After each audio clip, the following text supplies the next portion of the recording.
Muy buenas tardes a todos, perdonad la espera. Empezamos ya con este diálogo de retos y desafíos de la curaduría y programación audiovisual, organizado entre la Casa de América y el Festival Rizoma. Tiene en primer lugar la palabra el director de programación de la Casa de América, Luis Prados.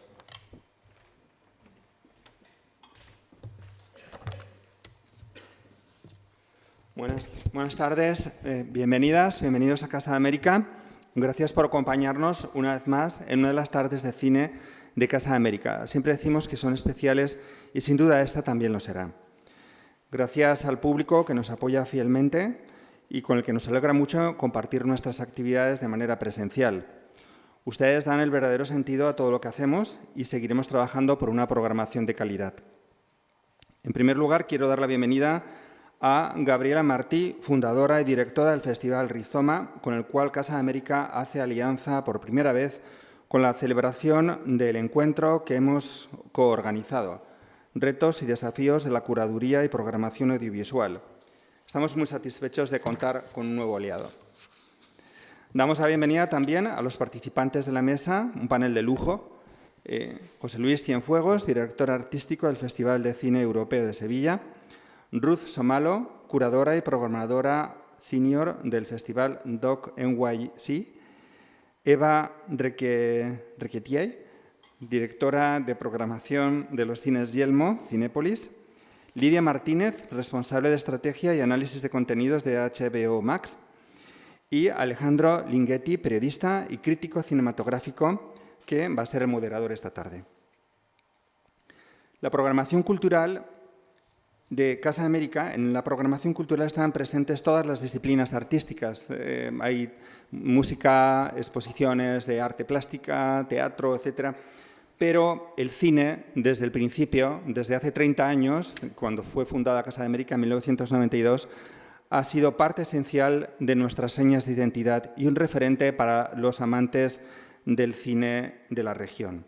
Somos la única institución en Europa que puede decir que lleva 30 años ininterrumpidos con una programación permanente de difusión y promoción de las cinematografías de Iberoamérica. Esta tarde de cine no girará en torno a la proyección de una película y sus creadores. Hoy, y en el caso de Casa América lo hacemos por primera vez, nos vamos a centrar en lo que consideramos un debate necesario y actual, que entronca directamente con uno de los pilares de nuestra institución, la programación. En el título del encuentro, Retos y desafíos de la curaduría y programación audiovisual, se incluye el concepto curaduría. Y en el debate y las reflexiones de los excelentes ponentes que hoy nos acompañan, de la acertada mano del periodista y crítico Alejandro Linghetti, se ofrecerá luz acerca de los matices y características que diferencian, pero al mismo tiempo complementan ambos conceptos. El perfil de la programación de cine de la Casa de América, que se propone reflejar la singularidad y diversidad de los cines de la región, lo hace a través de una selección abierta a todos los géneros, propuestas estéticas y narrativas, temáticas y países, lo que permite a nuestro público descubrir o revisitar películas recientes, primeras obras, clásicos modernos o documentales de excepción. En estos 30 años de programación, Casa de América ha logrado fidelizar y sensibilizar a públicos con intereses muy diversos. Ha despertado la curiosidad por cinematografías y cineastas en ocasiones no tan conocidos, acercándoles a las historias de un continente con el que compartimos mucho más que una lengua. Y no ha sido ajena a las nuevas inquietudes en el imaginario colectivo, a las múltiples y complejas realidades de la sociedad contemporánea, así como a los significativos cambios en la cartografía de nuestras ciudades. Esta evocación se ha enriquecido con las conferencias magistrales y los diálogos entre profesionales de diversas disciplinas, con los que Casa de América pretende generar un debate en torno a la evolución de la gramática y la escritura del cine, al delicado proceso de construcción de una película. A la hora de gestionar una programación acorde a nuestro tiempo, hemos tenido presente la irrupción de nuevas tecnologías, formas y pantallas para ver el cine, sin obviar las transformaciones capitales ocurridas en el terreno del arte, la sociedad, la economía, la política, la ciencia y la cultura, que han incidido sensiblemente en la expresión cinematográfica. En todo este proceso no ha estado ausente la investigación con el propósito de actualizar los conceptos y reconocer los cánones de representación de los nuevos cines.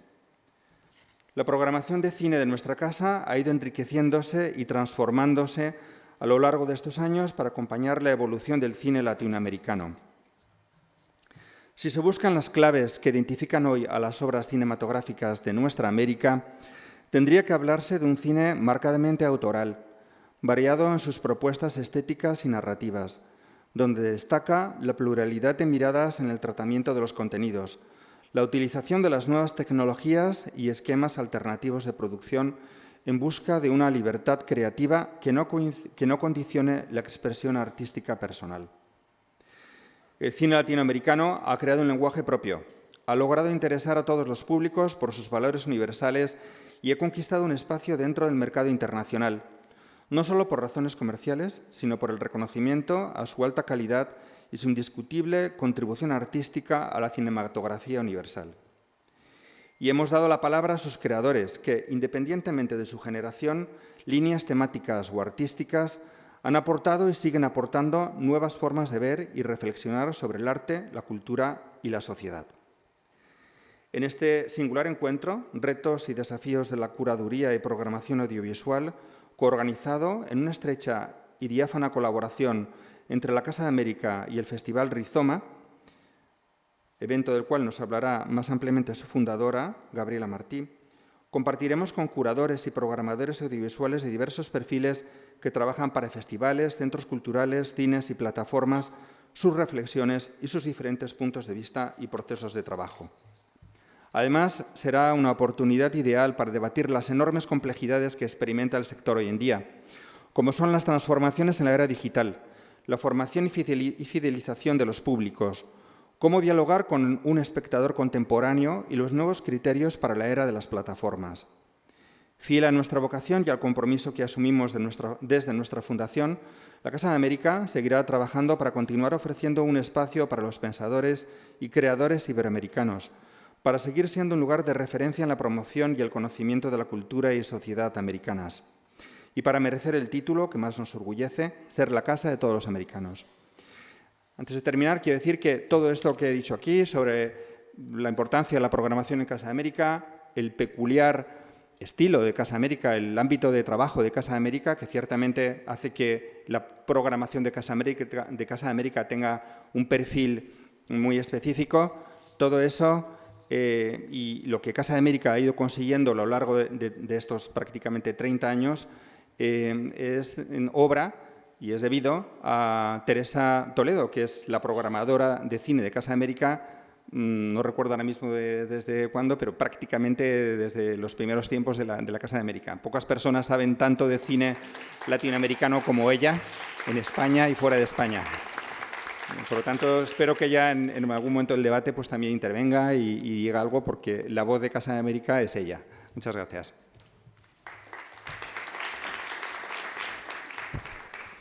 Muchas gracias, Luis. A continuación tiene la palabra Gabriela Martí, fundadora y directora del Festival Rizoma.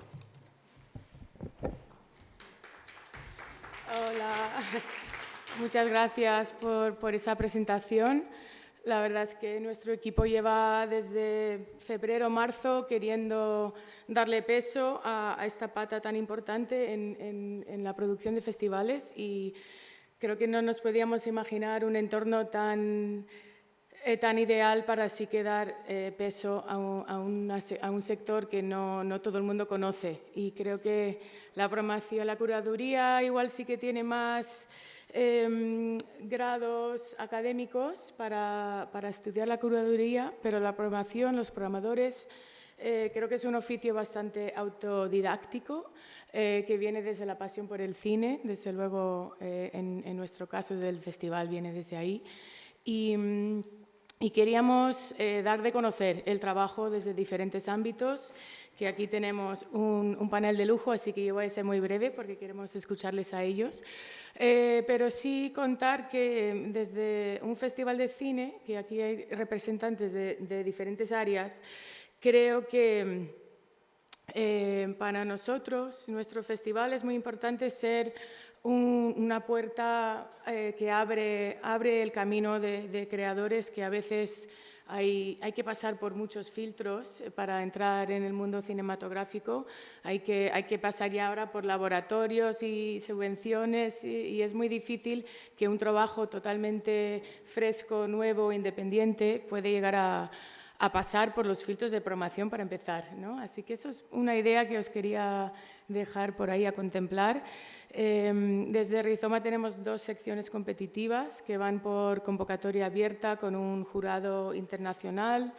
Yo diría que probablemente el 80% de lo que programamos viene de la convocatoria, que es un dato que lo decimos con orgullo desde el equipo porque estudiamos mucho todos los trabajos que nos llegan, seleccionamos pocos para intentar apoyarlos lo máximo que podamos y simplemente me preocupa un poco eso, que a veces todo tiene que venir muy filtrado y nada, que quería invocar esa idea en la charla.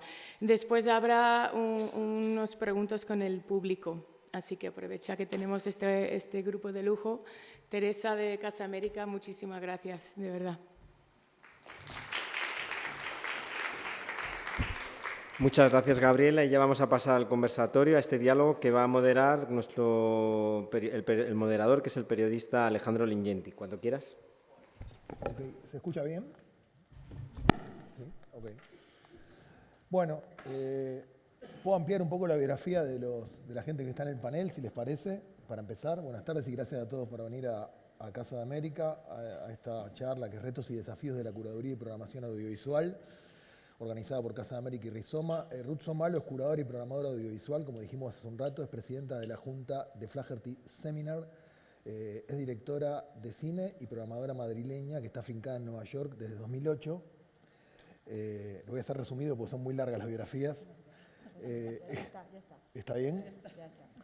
Bueno, José Luis Cienfuegos es director del Festival de Cine de Sevilla desde 2012. Es miembro de la Academia de Cine Europeo y del Comité de Expertos y Programador para diferentes instituciones. Entre el 95 y el 2011 fue director del Festival de Cine de Gijón, que es un festival que a mí me gusta mucho y una ciudad que amo profundamente.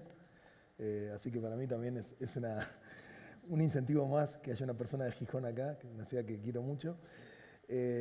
Está también Eva Requetiei, espero haber dicho bien el apellido. Recién me acabo de enterar que es un apellido que es una conjunción entre Finlandia y Hungría, y me enteré que los finlandeses y los húngaros son primos, gracias a Eva. Está formada en la Sorbona, nada menos, y empezó su carrera profesional en una compañía francesa donde aprendió a llevar a cabo estudios de mercado y gestionar centros comerciales. Hoy trabaja para la cadena Yelmo, ¿no es cierto? Que todo el mundo conoce, los que viven aquí en Madrid. Y por último, Olivia Martínez, que es responsable de estrategia de análisis de contenidos de HBO Max, es la responsable de, bueno, como les digo, de estas 2 áreas, para el sur de Europa y Francia, de esta cadena americana. Colabora regularmente también en talleres y encuentros de la industria audiovisual. Bueno, así que gracias a todos y empezamos. Bueno, la primera pregunta que les voy a hacer es, vivimos en un mundo como muy cambiante. No es muy nuevo esto de todos modos, porque creo que el libro de Zygmunt Bauman, del sociólogo polaco Modernidad Líquida, es un libro del 99, o sea, pasaron 20 años de eso. Ahí Bauman nos contaba que vivíamos en un mundo mucho más fluido y mucho más volátil. Entonces me parece que es mucho más difícil, ¿no?, identificar un espectador. Entonces la primera pregunta tiene que ver cuáles son los criterios de programación justamente en el medio de esa volatilidad, porque se supone que para establecer un criterio uno necesita tiempo, y el tiempo hoy es mucho menor porque los gustos, los intereses cambian mucho. Y hoy estamos viviendo un momento muy particular con la irrupción de, bueno, la explosión del feminismo, la explosión de la identidad de género, un montón de valores que se han puesto en cuestión con respecto a lo que pasaba hace unos años. Entonces, ¿cómo se trabaja? ¿Cuál es el criterio? Cuando, digamos, el objetivo, que es el espectador finalmente, digamos, es un objetivo que no está tan certero y tan firme como hace unos años, ¿no? ¿Yo empiezo? Sí, vamos así, como las agujas de reloj. Qué buena suerte. ¿Cuento algo de lo que hago o directamente te respondo a la pregunta? Como prefieras. Bueno, para centraros un poquito, yo aquí me traigo como 2 sombreros, uno que es de programadora desde hace 10 años de DocNYC, que es el festival de cine documental, es dedicado exclusivamente a la no ficción más grande de Estados Unidos, ha cumplido 12 años y programamos un gran número de películas. O sea, este año tenemos creo que 120 documentales y 134 cortometrajes, o sea, largometrajes y cortometrajes. Dura 9 días y trabajamos con 3 salas, 3 cines distintos. Trabajamos con el IFC Cinema, que es un cine, digamos, también de arte y ensayo comercial en Nueva York. Trabajamos con un cine que es el Cinépolis, que es una gran cadena internacional de cines, así como Yelmo. Cinépolis. ¿Es tu empresa? Ah, también, es una misma empresa. Ah, qué bueno. La mexicana, claro. Sí. Y trabajamos también con el SBA, que es, digamos, los cines asociados a la universidad, que es el School of Visual Arts. Tenemos bastantes secciones, pero tenemos sobre todo 4 secciones competitivas, y una de las cosas de las que más orgullosa me siento, porque digamos que Doc NYC se ha entendido pues un poco como un IDFA, ¿no? Es un especializado en cine no ficción, como digo, y también un tanto generalista, por un lado, ¿no? O sea, cuando hablas de las audiencias, ¿para quién programamos, no? O sea, no es un cine a lo mejor más especializado en arte y ensayo, como es Art of the Real en el Lincoln Center, pero sí que nace el Doc NYC de una serie de cine documental que se daba en el IFC Cinema, que programaba Tom Powers, y que fue, cuando yo me mudé, por ejemplo, a Estados Unidos, mi primera casa. O sea, era un lugar de encuentro de todos los documentalistas de Nueva York, que se ponía una película documental todos los martes y luego nos íbamos todos a tomar cañas después y a entender qué hacíamos, a compartir equipo, materiales. Entonces, digamos que sí que, aunque se haya convertido en la bestia gigante que es, como festival de cine documental, sí que nace de una especie como de grassroots comunitario de la comunidad de cineastas de no ficción de Nueva York, ¿no? Entonces, por un lado, servimos como plataforma a esos cineastas de Nueva York para lanzar sus películas. Por otro lado, recogemos películas documentales completamente inéditas, porque de lo que yo me siento más orgullosa, una de las cosas de las que me siento más orgullosa es que el 90% de nuestra programación viene del Open Call. Viene de que cualquiera de vosotros podéis mandar vuestros documentales y van a ser revisados. Somos un equipo de programadores que somos 5, que programamos todas las secciones. Yo programo particularmente una sección en solitario que se llama Caleidoscopio, que me ha costado 10 años conseguirla, que es una sección dedicada al cine formalmente más ambicioso, no necesariamente experimental, aunque puede ser, pero sí que dentro de la no ficción, aquellas películas que la forma y el fondo, digamos, tienen una apuesta política y ética que pasa por cómo se ha hecho esa película, ¿no? De tal manera que podamos llevar ese tipo de cine documental a personas que a lo mejor no lo han visto nunca, pero que estamos programándolas al lado de una sala en la que pueda haber una película de Werner Herzog que se estrena y que han venido a ver porque le conocen, ¿no? Entonces, digamos que sí que confiar en generar un espacio en el que vamos educando o ganándonos la confianza de nuestras audiencias de Nueva York para que confíen en que si en vez de entrar a ver esta película ven esta otra de al lado, no se van a ir decepcionados porque les estamos programando un cine de calidad y un cine documental que, digamos, responde más que a quiénes son esas películas determinadas, a cuáles son nuestras necesidades de conversación, ¿no? Porque si el festival es un poco distinto de una programación normal en el cine, también es porque se generan esos espacios de diálogo después, ¿no? De conversación con los cineastas, de conversaciones un poco más largas, ¿no? Y ahí sí que podemos dar ese contexto y podemos invitar a que las personas se hagan como open forums, ¿no? Una de las cosas más interesantes que ha ocurrido en Nueva York hace poco pasó en el Festival de Cine de Tribeca, y fue a raíz de 2 cosas muy importantes que están pasando en Estados Unidos. Por un lado, que existe un grupo de trabajo que está trabajando sobre la ética del cine de no ficción y que está marcando, digamos, una serie de necesidades en cuanto a cómo se trata a las personas que aparecen en los documentales. O sea, la primera petición ha sido que les dejemos de llamar sujetos y que les llamemos personajes, o les llamemos colaboradores, o les llamemos protagonistas. Otra de las peticiones ha sido que nos aseguremos siempre, incluso desde la programación, que el cineasta tiene un acuerdo ético con las personas que aparecen en sus películas. O sea, ha habido grandes controversias en algunos de los festivales en Estados Unidos porque de pronto se proyecta una película y después sale a la luz que algunas de las protagonistas de la película no habían dado su con pleno conocimiento de derecho, no habían dado su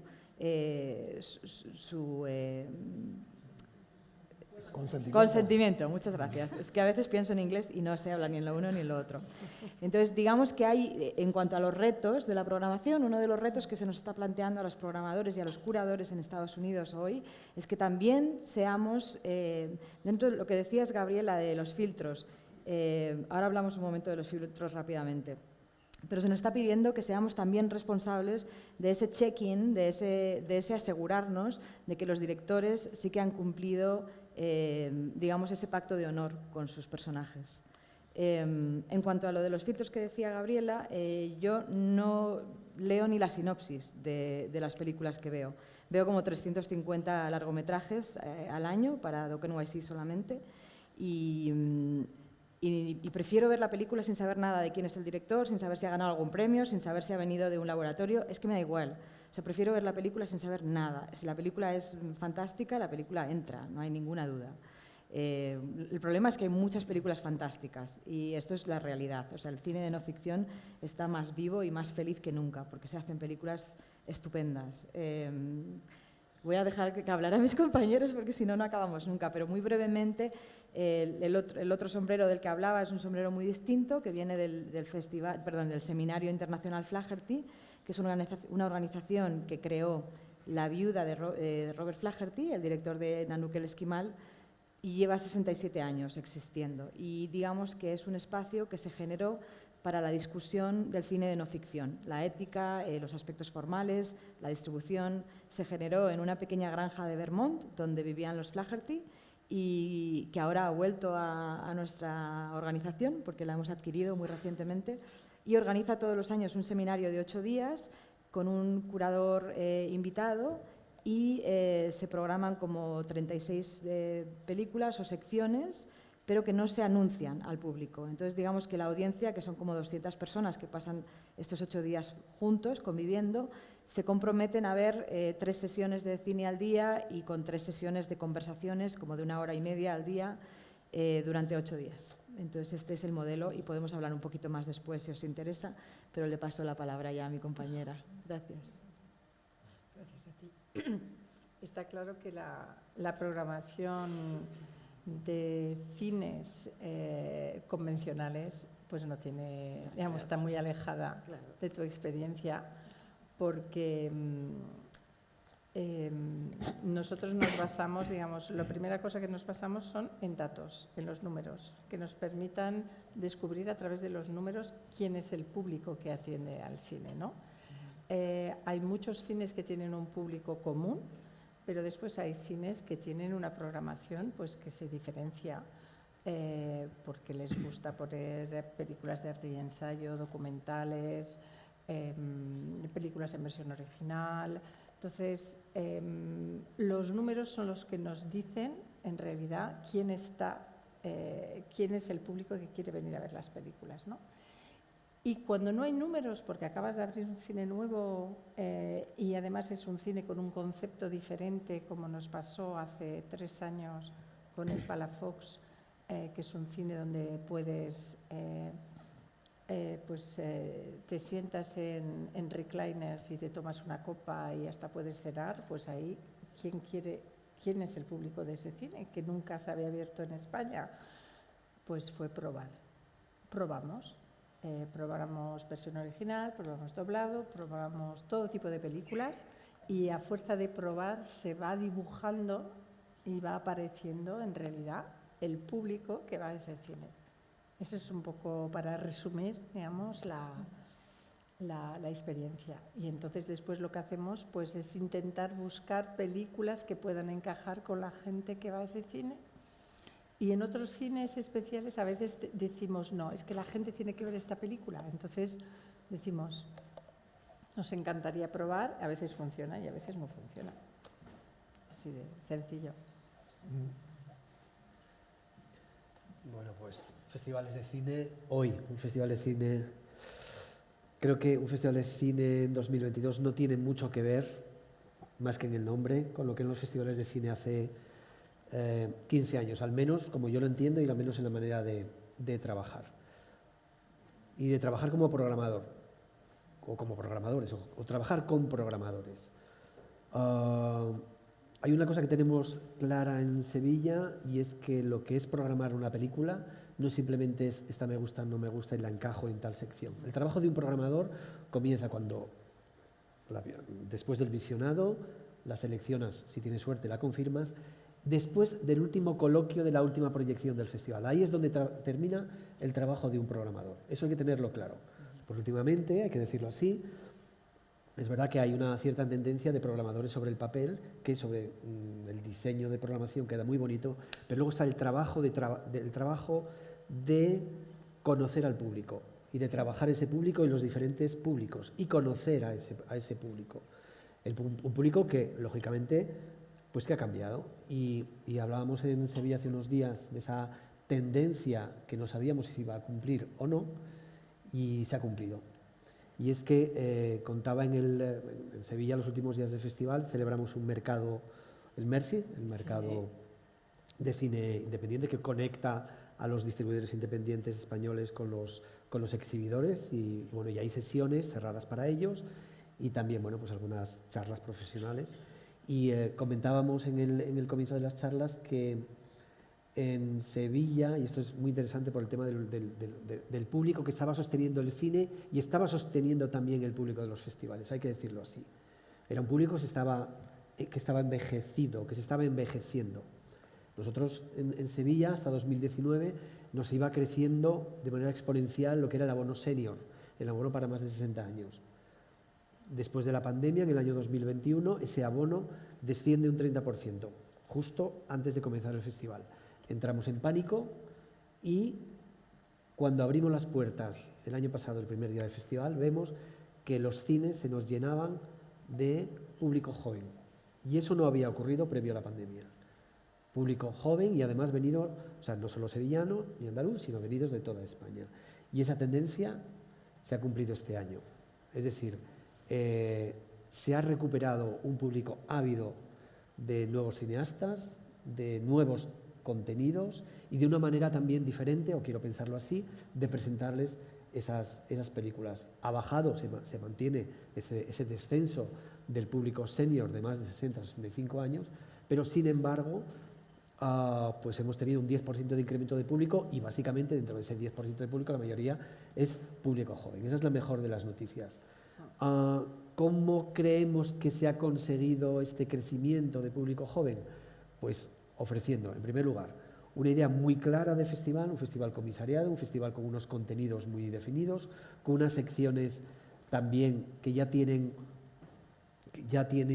son conocidas, ya no solo la sección oficial, sino nuevas olas ya tienen un sello propio, y luego es un festival con cineastas. Esa es otra de las claves de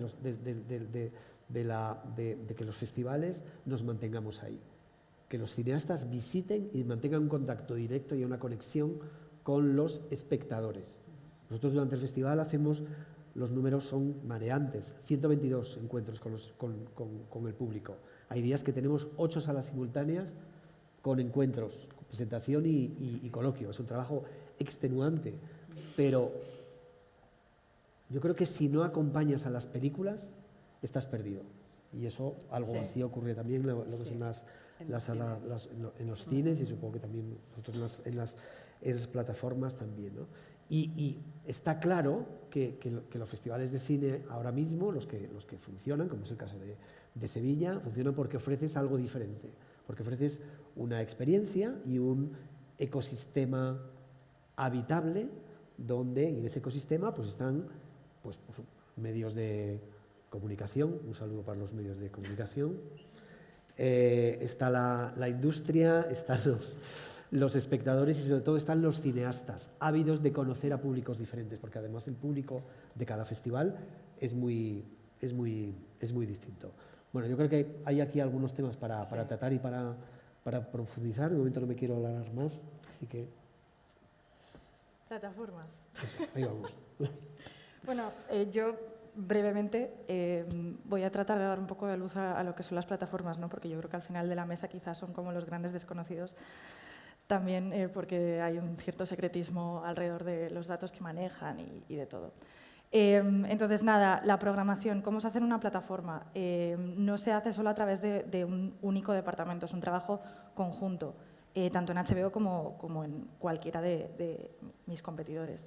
La parte de estrategia de análisis de contenidos, que es lo que yo llevo, es una pata intrínseca de programación y lo que hacemos es diseñar, ejecutar y evaluar lo que es esa estrategia de contenidos. ¿Qué es la estrategia de contenidos? Pues básicamente no deja de ser tomar una serie de decisiones en cuanto a dónde quieres llevar tu empresa, los contenidos que quieres comprar y las audiencias a las que quieres llegar. Entonces, bajando un poco todo esto a tierra. Yo que llevo distintos territorios, ¿no? ¿Quiero invertir en España en contenido? No. Espero que sí, porque si no me quedo sin trabajo. Bajando, quiero invertir en producciones locales, quiero invertir en adquisiciones, quiero que sean exclusivas, quiero que sean con licencias. Y es un poco ir bajando, ¿no?, los escalones de esa pirámide hasta llegar a cosas tipo a qué audiencia voy, cuáles van a ser mis criterios o mis estrategias para llegar a esa audiencia, formatos, géneros, etc. Entonces, por ir dando un poco pinceladas, y si queréis luego lo voy bajando a tierra, creo que en todo este caos que puede ser elaborar una estrategia de contenidos o cómo llegar a un consumidor, hay una particularidad bastante grande en el caso de HBO, y es que, a diferencia de otras plataformas cuya curación o cuyo equipo editorial básicamente son números solo, datos, algoritmos, en el caso de HBO sí que hay un equipo editorial, un equipo de personas humanas que, por supuesto, utiliza los datos, porque, como decía Eva, sin datos estás ciegos, prueba y error, pero que más allá de esos datos son grandes expertos en contenido y que conocen muy bien a la audiencia y que más allá de los datos también les recomiendan otras cosas que se ha probado con el tiempo que quizá los datos no llegan a recomendar, se adelantan un poco a eso. Entonces es una mezcla de arte y de ciencia, ¿no? Eso por un lado. Y luego, ¿qué criterios tenemos nosotros ahora mismo a la hora de programar? Pues partimos de la base de que HBO como tal, su audiencia principal, pues no deja de ser quizá muchos de los que estamos aquí hoy, pues gente con un interés cultural alto y con un gusto bastante grande tanto por el cine como por las series. HBO está ahora mismo en un proceso de transformación desde hace un par de años para llegar a otras audiencias por una cuestión de supervivencia del mercado. Entonces es un poco el viaje en el que estamos ahora mismo. Más allá de cómo llegamos a esas audiencias y cómo hacemos para retener al público adulto, público fiel y llegar a ese público joven, pues es un poco el camino en el que estamos. Básicamente los criterios siguen siendo los mismos, lo que pasa es que las audiencias que estamos buscando son distintas. O sea, contenidos únicos, contenidos que no tengan ninguna otra plataforma, que sean nuevos y que sean rompedores en la medida de lo posible, que ninguna otra plataforma se plantee hacerlos ahora. Sí, recién cuando escuchaba a Eva que hablaba de las métricas que están muy de moda también en el ámbito del periodismo, que es en el que yo trabajo básicamente acá en la sala, de hecho hay amigos que trabajan con eso. Históricamente en la Argentina siempre hubo un problema que creo que está, digamos, presente en todos los lugares del mundo, que es, hablo estrictamente de las salas cinematográficas, ¿no? Que la distribución de cine está copada por la producción de Hollywood. En Argentina creo que son 800 las salas y un 75% están ocupadas por las grandes producciones. La aparición de compañías como Marvel agudizó ese problema, con lo cual cada vez hay menos espacio para un cine diferente. Se supone que el cine es una ventana al mundo, pero cada vez esa ventana es más chiquita. Y lo que se decía siempre, lo que nos planteábamos siempre, lo que estábamos interesados en otro tipo de cine, cuando apareció el festival, el Bafisi, un festival importante para Argentina, un festival de cine independiente de Buenos Aires, se hablaba mucho de la noción de construcción del espectador, que es una noción que para mí está un poco en peligro cuando aparecen demasiado las métricas, ¿no? Tengo, insisto, algunos compañeros acá que me van a contradecir que son periodistas y que trabajan con eso, pero quería preguntarles por eso, en qué medida, digamos, cuando estamos muy pendientes de las métricas, desaparece la noción de construcción del espectador y desaparece la posibilidad de que aparezcan lenguajes rupturistas, lenguajes diferentes. Yo siempre tenía como una especie de mantra cuando trabajaba en medios de comunicación masivos, sobre todo en la radio, que decía que yo no iba al cine a que confirmen mis expectativas, sino a que las contradigan. No me fue muy bien igual. Pero bueno, quería preguntarles a ustedes si ven ese riesgo de que no haya más construcción del espectador y que estemos todo el tiempo, digamos, pendientes de lo que sería casi una operación de marketing, ¿no? Del deseo del público, como si ese deseo además fuera uniforme. A mí no me afecta las métricas, pero bueno, a ver, sí que nos afecta Una de las decisiones, por ejemplo, de trabajar con un cine comercial como Cinépolis y no de irnos simplemente a cines, digamos, un poquito más de arte y ensayo o más independientes, es precisamente por eso, ¿no? Porque si hay gente que ya va a ver la película nueva de Wakanda Forever, pues en el mismo sitio donde está Wakanda Forever, luego resulta que pasa por delante y se encuentra una semana de cine que no tiene nada que ver con eso, ¿no? Y es ahí, en el cine que conocen, ¿no? Con las palomitas y con los asientos reclinables. Que, bueno, de esto también podríamos hablar, pero nosotros ahora, digamos que nuestras proyecciones son unos cines donde te puedes sentar y pasar ahí la tarde muy confortablemente. No hay que sufrir para ver cine de autor documental en Nueva York. En Nueva York nos encontramos con que hay tal cantidad de eventos y de actividades, ya no solo a nivel cinematográfico, sino a todos los niveles artísticos, cada noche, que la competición es brutal. Entonces, para nosotros lo que ha sido importante ha sido construir un espacio que fuera siempre incluyente, porque hacemos todos los días espacios y eventos de happy hours y en los que se puede, cualquier persona que haya venido a ver la película puede luego venir y tomarse algo con los directores se conocen, hacemos mucho esfuerzo porque los directores se conozcan unos a otros, porque vayan a ver las películas de los otros, digamos que se genera una especie como de contexto muy de comunidad, ¿no? Tanto con cineastas muy conocidos como con cineastas muy noveles, ¿no? Y eso es algo que, digamos, que se trabaja desde las personas a las que contratas hasta las salas a las que utilizas, ¿no? O sea, que sí que hay una estrategia ahí. Pero no sé qué decirte en cuanto a métricas. No sé si eso tiene algo que ver o no tiene nada que ver, ¿no? No está respondido. Vale.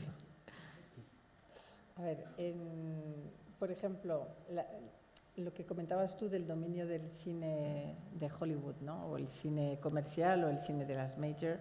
Está claro que en España ha ido creciendo de una forma tremenda, ¿no? Ha pasado, digamos, de un 80% y está por encima del 90%. También esa situación es producto de lo que está pasando ahora a nivel de cine. Lo que contaba José Luis de que ha desaparecido cierto tipo de público, es que es verdad.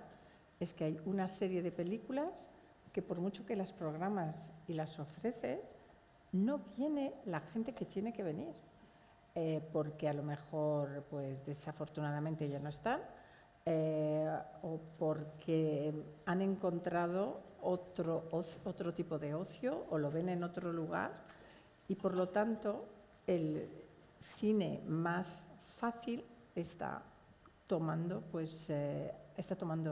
un lugar y además las películas ahora se estrenan cada vez con una presencia más brutal, ¿no?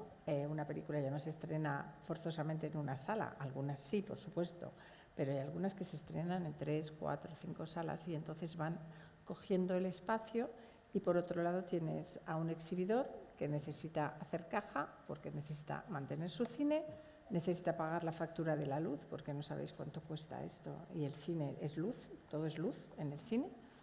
Entonces, pues desgraciadamente, entre que la gente no va y que por otro lado se estrenan películas que hacen en una semana el 60% de su taquilla, pues va quedando menos sitio. Entonces, por ejemplo, Cinépolis lo que ha hecho hace unos años ha creado en sus cines la sala de arte, es decir, ha reservado un espacio. En España no lo hemos hecho, pero en otros países sí. Hemos reservado un espacio donde ciertas películas con un contenido muy especial para un público minoritario sea su espacio y no lo invada otro tipo de contenido más comercial, ¿no? Entonces me parece una idea buena.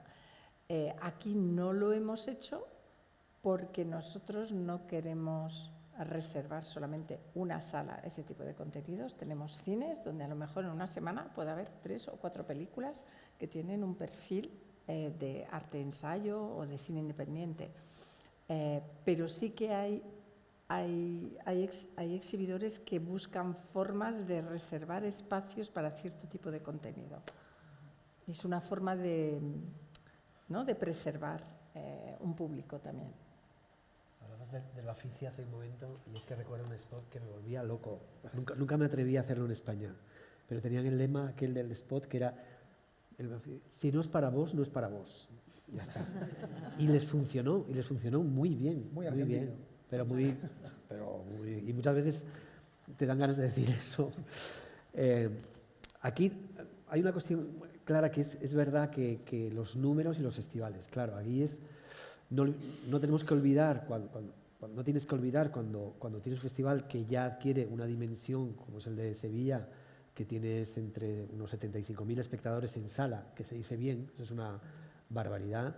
Y claro, tú tienes que responder a esos números y esa expectativa, pero también no tienes que perder tu propia fuerza como programador y esa conciencia de que los festivales seguimos siendo un espacio de resistencia y de lo poco que queda para lo que es el cine de autor. Lo primero es conseguir la credibilidad del festival y que se fíen de ti, que se fíen de lo que programas. Una vez que se fían de ti, tu trabajo también es explicar las diferentes secciones y trabajar si no es para vos, no es para vos.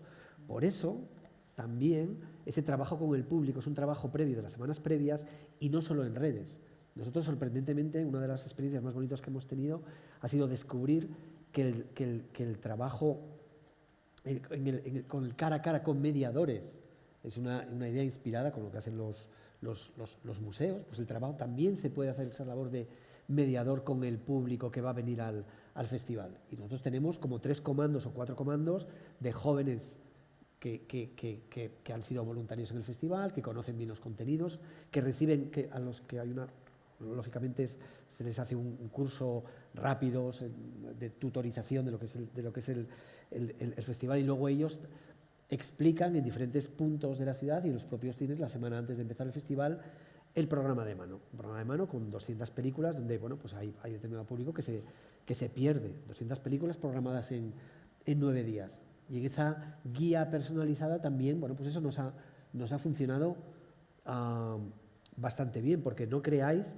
que solo con las redes se consigue fidelizar al público, todos lo sabemos, sino que hay que ir un poquito más allá, ni con los tags que todos conocemos, no, solo con los tags muchas veces te sientes limitado y muchas veces son igual demasiado. Este año hemos tenido algunos problemas con los tags que utilizamos, porque ya se quedaban incluso obsoletos. Y lo que sí está claro es que cada película hay que trabajarlo. Eso, lógicamente, lleva un tiempo y es una inversión que los festivales de cine sí nos podemos permitir, porque estamos sustentados.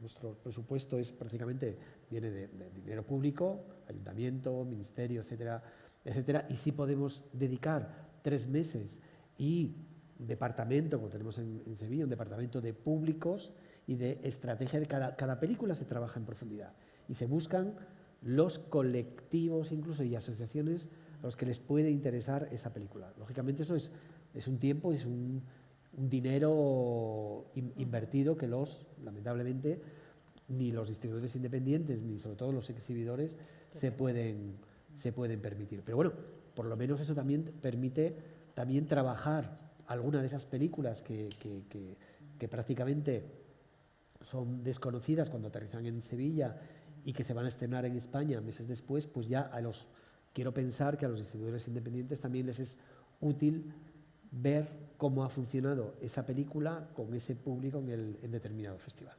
Al hilo de lo que dices, qué suerte que tengáis 3 meses y un departamento tan grande para hacer eso, porque uno de los problemas con los que nos encontramos los programadores en Estados Unidos, por lo menos, es que cada vez nos toca más hacer eso. O sea, dentro de que, por ejemplo, un festival que no es sin ánimo de lucro porque es privado, como Doc NYC, es que yo como programadora también tengo que formar parte de todo ese trabajo de ver cada película que quiero programar, quiénes son mis audiencias potenciales, ¿no? Y, por ejemplo, qué colectivos puedo contactar, si es una película sobre Ucrania, vamos a buscar a ver qué colectivos hay ucranianos en Nueva York o qué centros culturales, y así con cada cosa y con cada tema, ¿no? Entonces, dentro de que hay un departamento de marketing pequeño, pero que lo hay, cada vez más ese tipo de trabajos se nos está colocando también a los programadores, hasta el punto de que yo me he encontrado algún año teniendo que justificar si realmente quieres morirte en esta cruz y programar esta película, que no queremos programar a los demás porque no va a venir ni Dios, vas a decirme quién va a venir a verla, ¿no?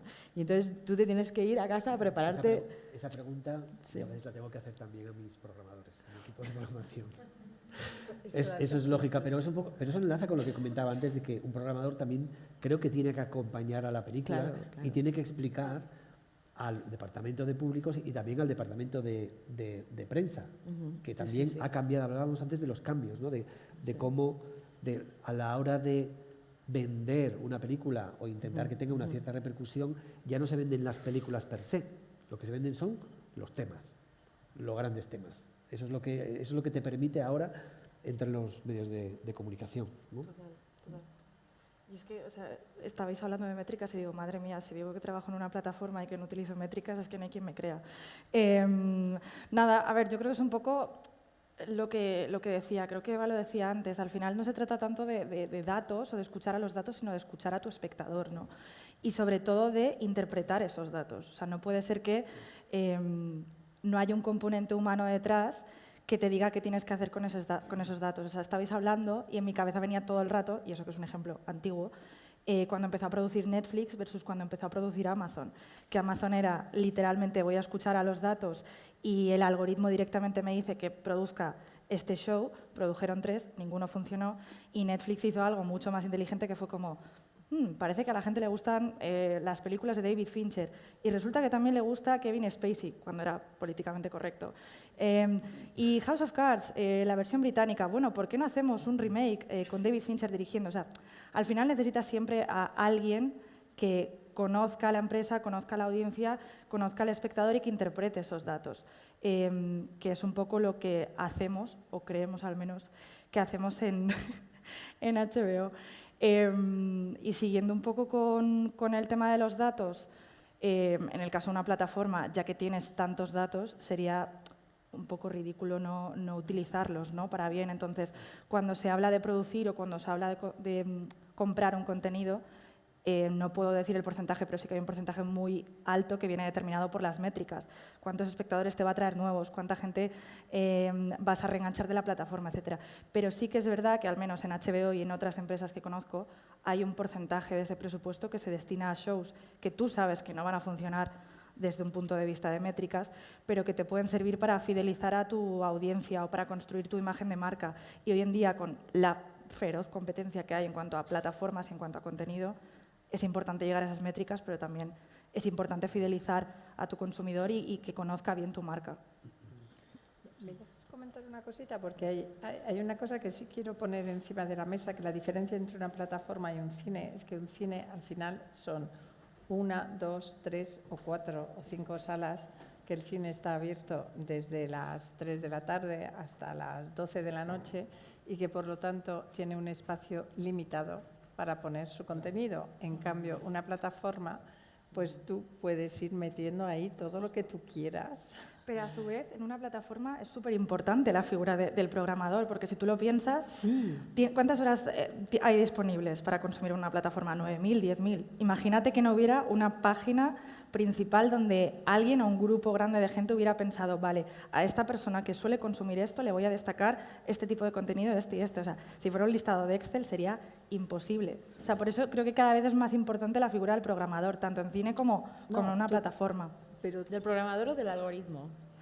En nuestro caso, del programador. Es verdad que el programador va influenciado por el algoritmo en el caso de las plataformas, pero nunca el algoritmo solo, al menos desde mi punto de vista. ¿Puedo decir una cosilla también? Claro.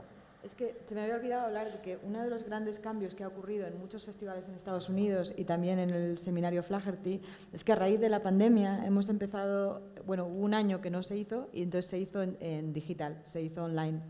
Y fue tal éxito, no solo para la audiencia en Estados Unidos, sino para los cineastas, porque por primera vez pudimos compartir con ellos un porcentaje de la taquilla, de las ventas de taquilla. Entonces, ahora mismo es un modelo que nos hemos quedado. Y entonces, en Doc NYC ahora, independientemente de los 8 días que dura el festival, o 9 días, después hay otros 10 días en los que las películas que han optado, que son casi todas, forman parte de nuestro festival online. De tal manera que puedes verlas desde todo, está geobloqueado para Estados Unidos y digamos que puedes elegir como cineasta, productor o distribuidor si quieres tener un límite de 500 visionados o de 1.000 visionados y se comparte con ellos pues, un 40% de los beneficios de taquilla, lo cual para los cineastas independientes es súper importante. Eso se me habéis olvida. ampliado vuestra base de Totalmente. público, es decir, Sí, sí, habéis increíble. multiplicado el patio de butacas por... Exponencialmente. Lo cual también es un problema porque hay muchas veces que si tú sabes que esta película que te encanta y que quieres ver la ponen hoy en el Cine 3 de Cinépolis, haces el esfuerzo y vas, pero si sabes que va a estar 10 días online, pues igual no haces el esfuerzo y no vas. Y dices, bueno, pues la veo luego y luego la ves o no. Entonces, esto también, digamos, ha cambiado un poco el cómo leemos o cómo intuimos la gente que va a venir, ¿no? Sí, y he de decir también que ya no es tan fácil, al menos en el tipo de programación que tenemos nosotros en Sevilla, con los agentes de ventas internacionales y los propios productores y directores, ya no les hace tanta gracia el tema del online. Sí, es verdad que luego tienen un retorno económico, nosotros también en esa línea, es decir, tiempo limitado, visionados, una selección de títulos que estaban en Nuevas Olas del Festival de Sevilla, que eran estreno en España, pero luego es verdad que sí tienes ese miedo, sobre todo cuando te viene el cineasta al festival, de, si le damos mucho, amplificamos en redes, no lo amplificamos, si va a venir, siempre tienes ese miedo de que luego la sala... Haya 4. Claro. Sí, Entonces, bueno, luego al final hemos salvado y salvado muy bien, he de decir, pero sí. Luego, sí, el tema del online, en ese momento que todo el mundo se volvió loco y parecía que todos los festivales tenían que ser híbridos, habría que recuperar algunas declaraciones de ese año fatal, 2020. Pero como vemos, pues el online pues es un recurso que enriquece. Nosotros, por ejemplo, con el tema de los chavales, sí que es verdad que el público joven, hemos puesto en marcha una plataforma que se llama Ventana Cinéfila, donde nos hemos aliado, una iniciativa que le propusimos en su momento a Seminci y que ahora se han incorporado, aparte de Seminci, claro, Sitges, Huelva y el Festival de Málaga.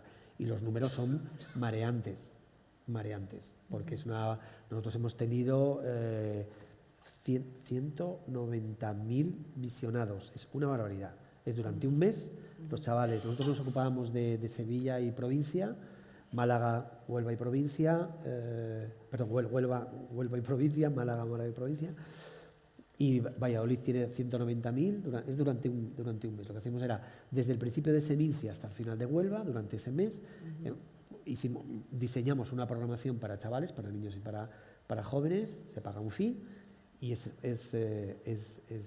gratuita. Pero eso tienes que hacerlo compatible con lo que es la sección para jóvenes del festival, es decir, no puedes perder la perspectiva, y nosotros así lo hemos hecho, Valladolid 3/4 de lo mismo y lo mismo Huelva, de mantener las secciones presenciales diseñadas para jóvenes, que luego esa es otra, y abro paréntesis, no me quiero alargar demasiado.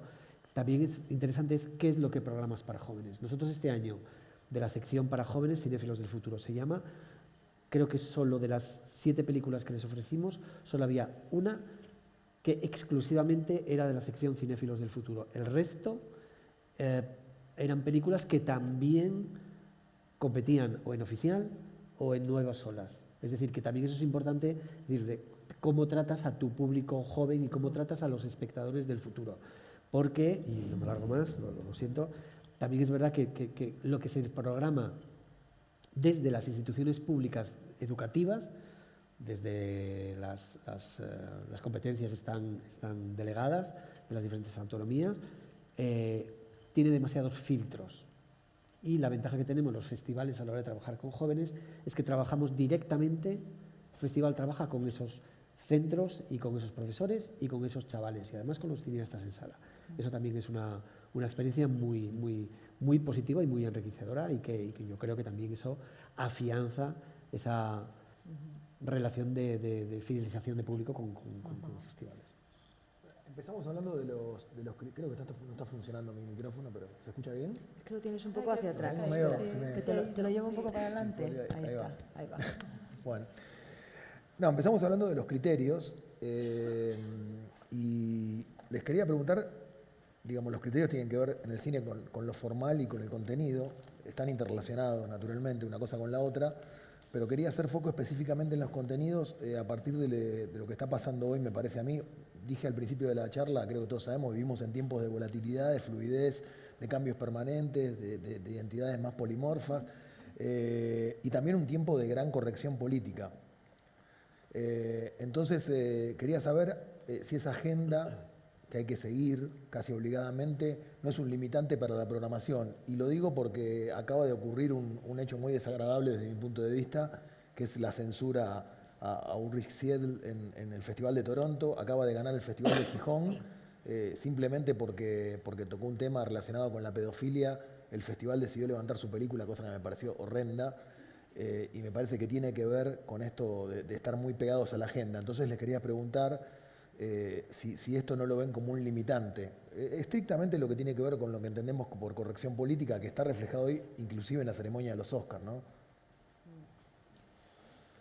Pues, no sé, yo acabo de programar una película sobre un tipo una película serbia, que hemos hecho el estreno mundial, bastante minoritaria, una película además que tiene una forma bastante experimental, sobre un señor que es exhibicionista y que está en una cárcel en Malta acusado de pornografía, por ejemplo.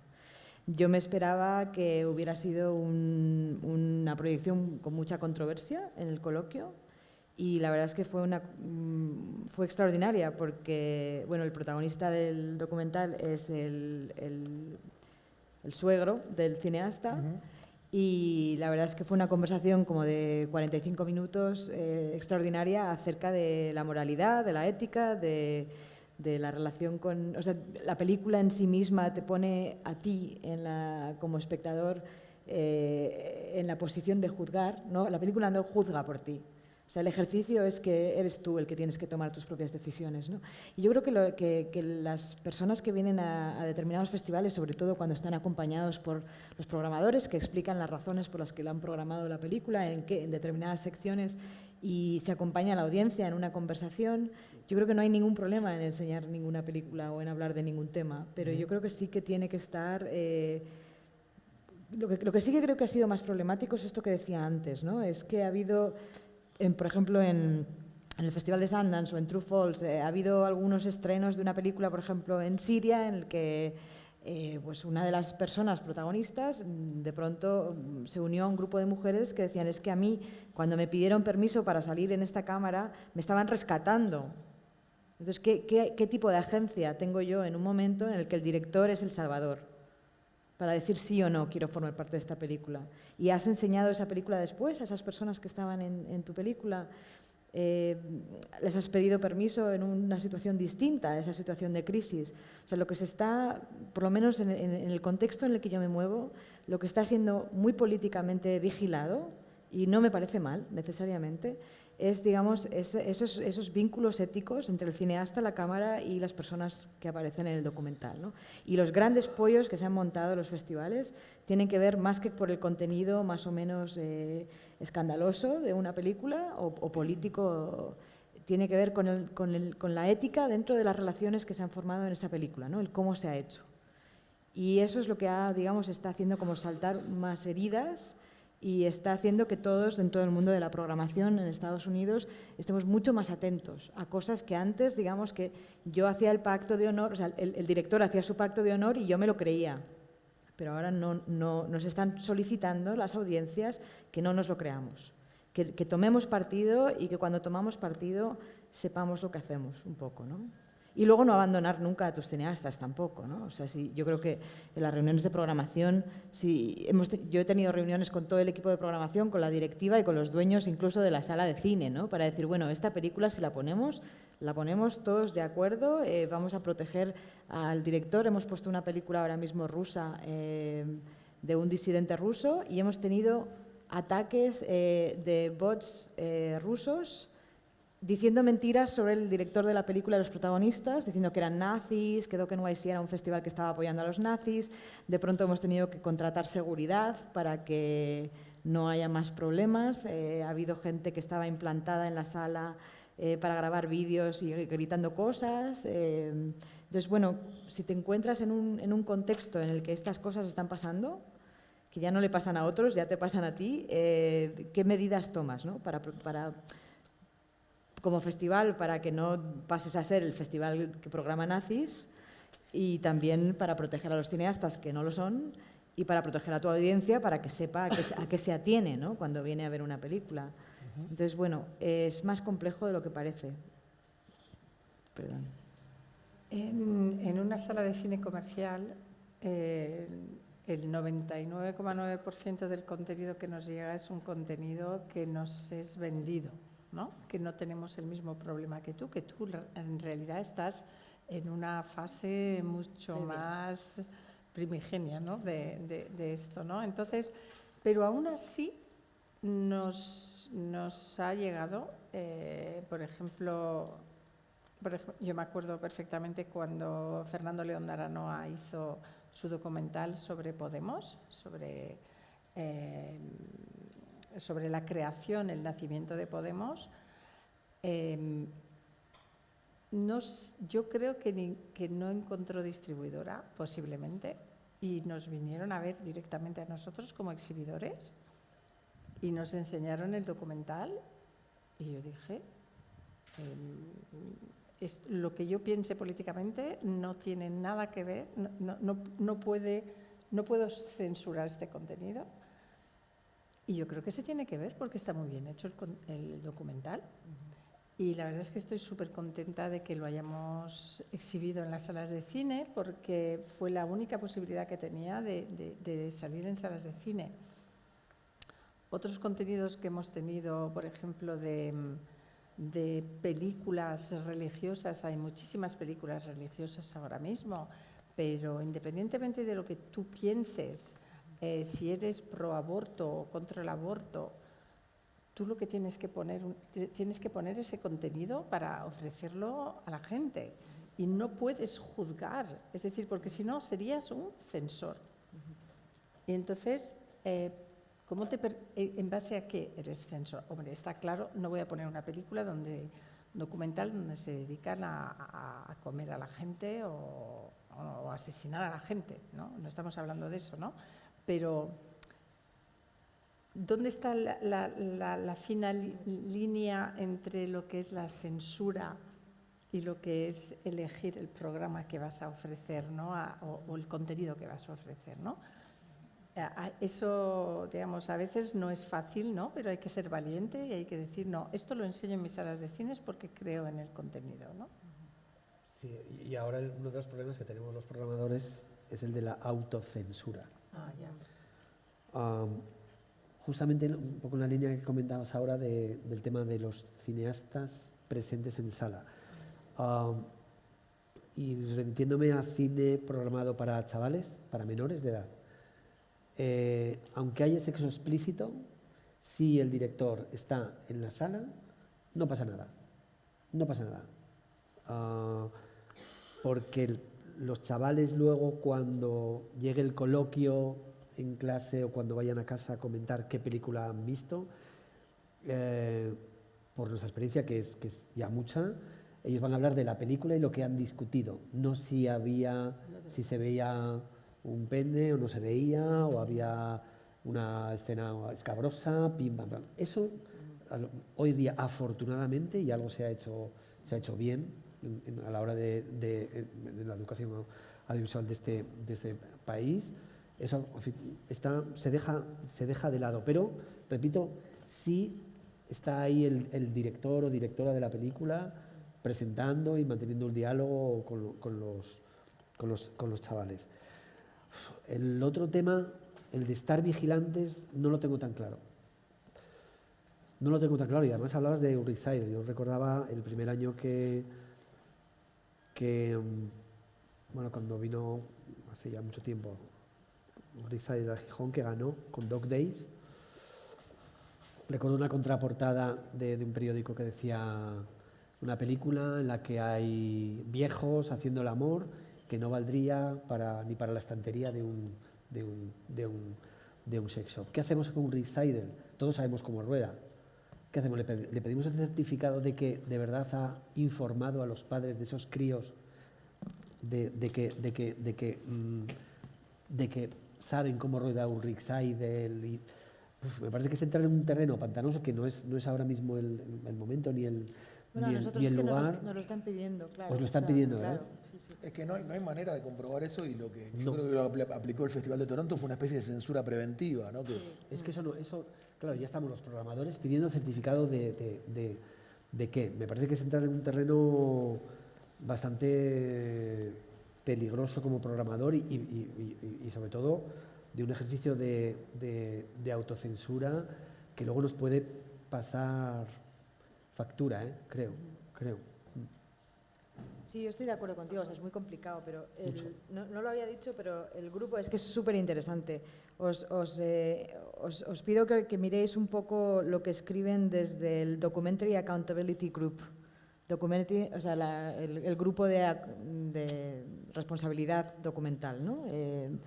Y es interesante, o sea, llevamos 100 años desde el origen, sobre todo en el mundo del cine documental, ¿no? O sea, si las personas con las que hacemos los documentales, en cierto modo, les estamos causando un sufrimiento, ¿qué nivel de legitimidad hay a la hora de exponer ese trabajo, ¿no? hecho con ellos? ¿Estás causando o eres testigo de un dolor que existe? Es que no es lo mismo, porque yo Es que creo si tú retraumatizas a esa persona, le estás causando un daño. Si hay una persona que está siendo expuesta en un momento de vulnerabilidad en el que luego no se siente cómoda con el resto del mundo viéndolo, pues esa persona debería tener derecho de decir, mira, yo al final quiero que mi testimonio no esté ahí. Claro, eso es. Pero Es que claro, ahora mismo estoy recordando Abderrahman Keshish, Mektub. ¿Se ha visto en España Mektub 1? La 2, no. Hubo más en Cannes y la película quedó ahí. De lo poco que se sabe, de lo poco que se ha contado, es que, bueno, algunos hemos sido testigos de una de las actrices que se fue de la primera proyección pública en Cannes, y esa película está ahí, durmiendo el sueño de los justos, y algún día se sabrá lo que, no sé si Enrique Costa de Elástica tiene más conocimiento que... Sí, sí. Tiene más conocimiento, pero bueno. Por ejemplo, nosotros en el Flaherty hubo un año que programamos, invitamos a un programador, Nuno Lisboa, que era programador portugués. Él hizo una programación en la que incluyó una película que se titula Of the North, de un director canadiense que se llama Gagnon, que hizo una película, digamos que utilizando el nombre de Nanook of the North, de Nanook el Esquimal, pero haciendo una película con clips de personas inuit, personas indígenas, siempre borrachas o vomitando o haciendo cosas en la calle, rompiendo cosas. Era una película hecha con clips de YouTube. ¿Okay? Esa película había muchos festivales que no la habían programado. Nosotros, como comité de programación dentro del Flaherty, que lo más importante que hacemos es tener una relación con el programador invitado y darle toda la confianza y todo el apoyo posible. Tuvimos muchísimas conversaciones con él. Al final convenimos en que una de las cosas que tenemos como complejidad dentro del seminario Flaherty es que nos llamamos Robert Flaherty, ¿no? Robert Flaherty es el director de Nanook el Esquimal, que desde las perspectivas de cine colonialista es el origen del cine extractivo. Quiere decirse aquel cine exotizante que va a un lugar que no es el suyo y que hace, digamos, un poco lo que le parece a esa persona, romantizando la vida real de unos sujetos. Esto se puede llamar cine de ficción, se puede llamar cine de no ficción creativa, lo que uno quiera. En cualquier caso, el protagonista de Nanook el Esquimal murió de pobreza absoluta, a la vez que Robert Flaherty se hacía bastante millonario con su película Nanook of the North. Estas son las desigualdades de poder que se siguen analizando 100 años después de Nanook el Esquimal cuando se hacen documentales con personas, sobre todo con personas que son de minorías, de lugares, digamos, con otros contextos socioeconómicos. Entonces, lo que se nos está pidiendo a los programadores es que seamos también parte del pacto ético de la distribución de ese cine. Entonces, si hay indicios de que hay una película en la que los sujetos están siendo extraídos no solo del contenido de sus vidas, sino de sus posibilidades económicas, y que además el hecho de enseñar esas películas puede ser detrimento de sus comunidades, se nos está pidiendo que dejemos de programarlas. O que no seamos parte, digamos, de esa historia colonial de yo pongo lo que me sale de las narices, porque a mí no me afecta. Entonces las comunidades nos están diciendo, no, perdona, es que a mí sí me afecta. A mí el que tú enseñes una película en la que hay un estereotipo absolutamente marginal hecho, digamos, norma, en una película como esta, de un mal gusto trascendental, no nos parece fehaciente que la podáis poner sin ninguna consecuencia, ¿no? Entonces, en ese caso, yo no estaba en ese seminario, pero decidieron por no censurar a nuestro programador, Nuno Lisboa, por no censurarle, decidimos apoyarle, porque la quiso incluir en el último momento y la cagamos completamente, con perdón, porque llevamos 10 años pidiendo perdón a todas nuestras comunidades indígenas y, desde lo que yo pienso ahora mismo, con razón, porque no había ninguna necesidad de enseñar esa película, que además no es muy buena película. Entonces, todo por el hecho de no censurar a nuestro programador y de seguir apoyando como esa propuesta inicial que él tenía. Entonces, como que yo no lo tengo tan claro. Las cosas están cambiando y sobre todo en Estados Unidos, ¿no? Porque tenemos, digamos, una diversidad cultural en la que es muy importante que escuchemos a nuestras audiencias, ¿no? Es que a veces las cosas no las tenemos claras. Claro. Es que... No, es un terreno resbaloso, ¿no? Porque depende del criterio de cada uno. Yo digo, se estrenan en el universo del mainstream un montón de películas que yo considero ideológicamente canallas y no por eso pediría su censura. Pero... No, sí, pero entiendo lo que decís de todos modos, es un terreno difícil. Siguiendo un poco con lo que decía Ruth, yo creo que también depende mucho del país, quiero decir, porque a lo mejor nosotros estamos acostumbrados a un tipo de contenido en Europa que quizá en Estados Unidos ahora mismo no está muy bien visto. O sea, pensando un poco lo que decíais, sí, yo reconozco que muchas veces yo me autocensuro, pero también soy consciente en parte de que trabajo en una gran corporación norteamericana, entonces las cosas que yo veo normales aquí, quizá allí no lo ven tanto.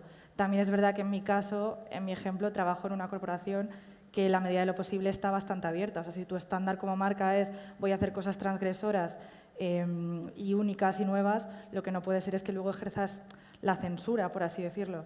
Entonces, es verdad que HBO estrena documentales, pues tipo sobre los entresijos del Mundial de Fútbol y por qué se fue a Qatar, sobre Navalny, o sea, un montón de contenido que puede ser transgresor para otras plataformas, pero es verdad que mentiría si dijera que a la hora de comprar contenido, de desarrollar contenido, no se mira más este tipo de cosas ahora que hace 5 o 10 años. Okay. No sé cómo estamos de tiempo, si les parece que abramos las preguntas al público. ¿Sí?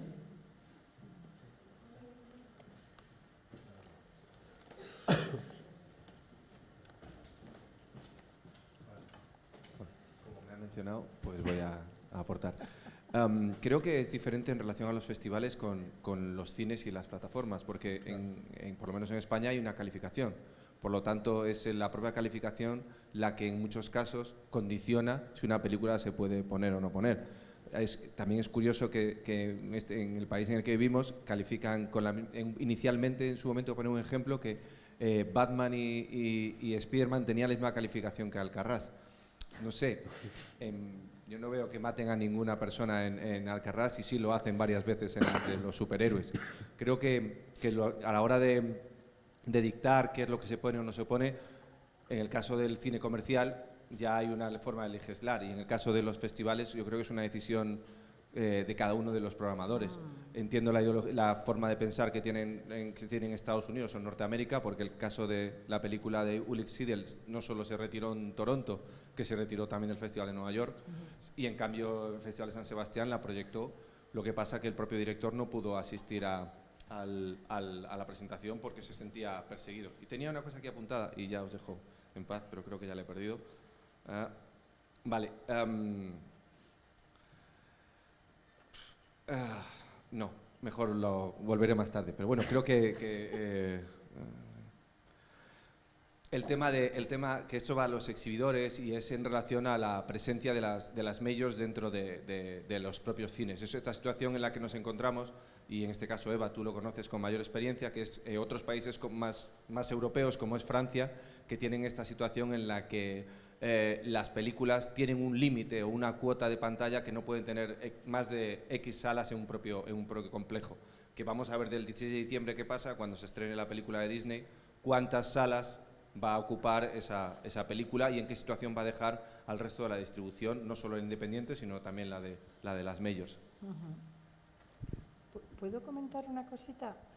El tema que comentas de la calificación es una guía respecto a la edad que puede tener el público que accede a la sala, pero yo creo que detrás de este comentario había otra idea, porque tú sabes que independientemente de la calificación de una película, tú puedes decidir poner la película o no poner la película por la temática abordada, ¿no? Y yo te puedo decir, hace 20 años en España había exhibidores que había ciertas películas que nunca las ponían en sus cines porque no encajaban con sus conceptos religiosos, ¿no? Por ejemplo.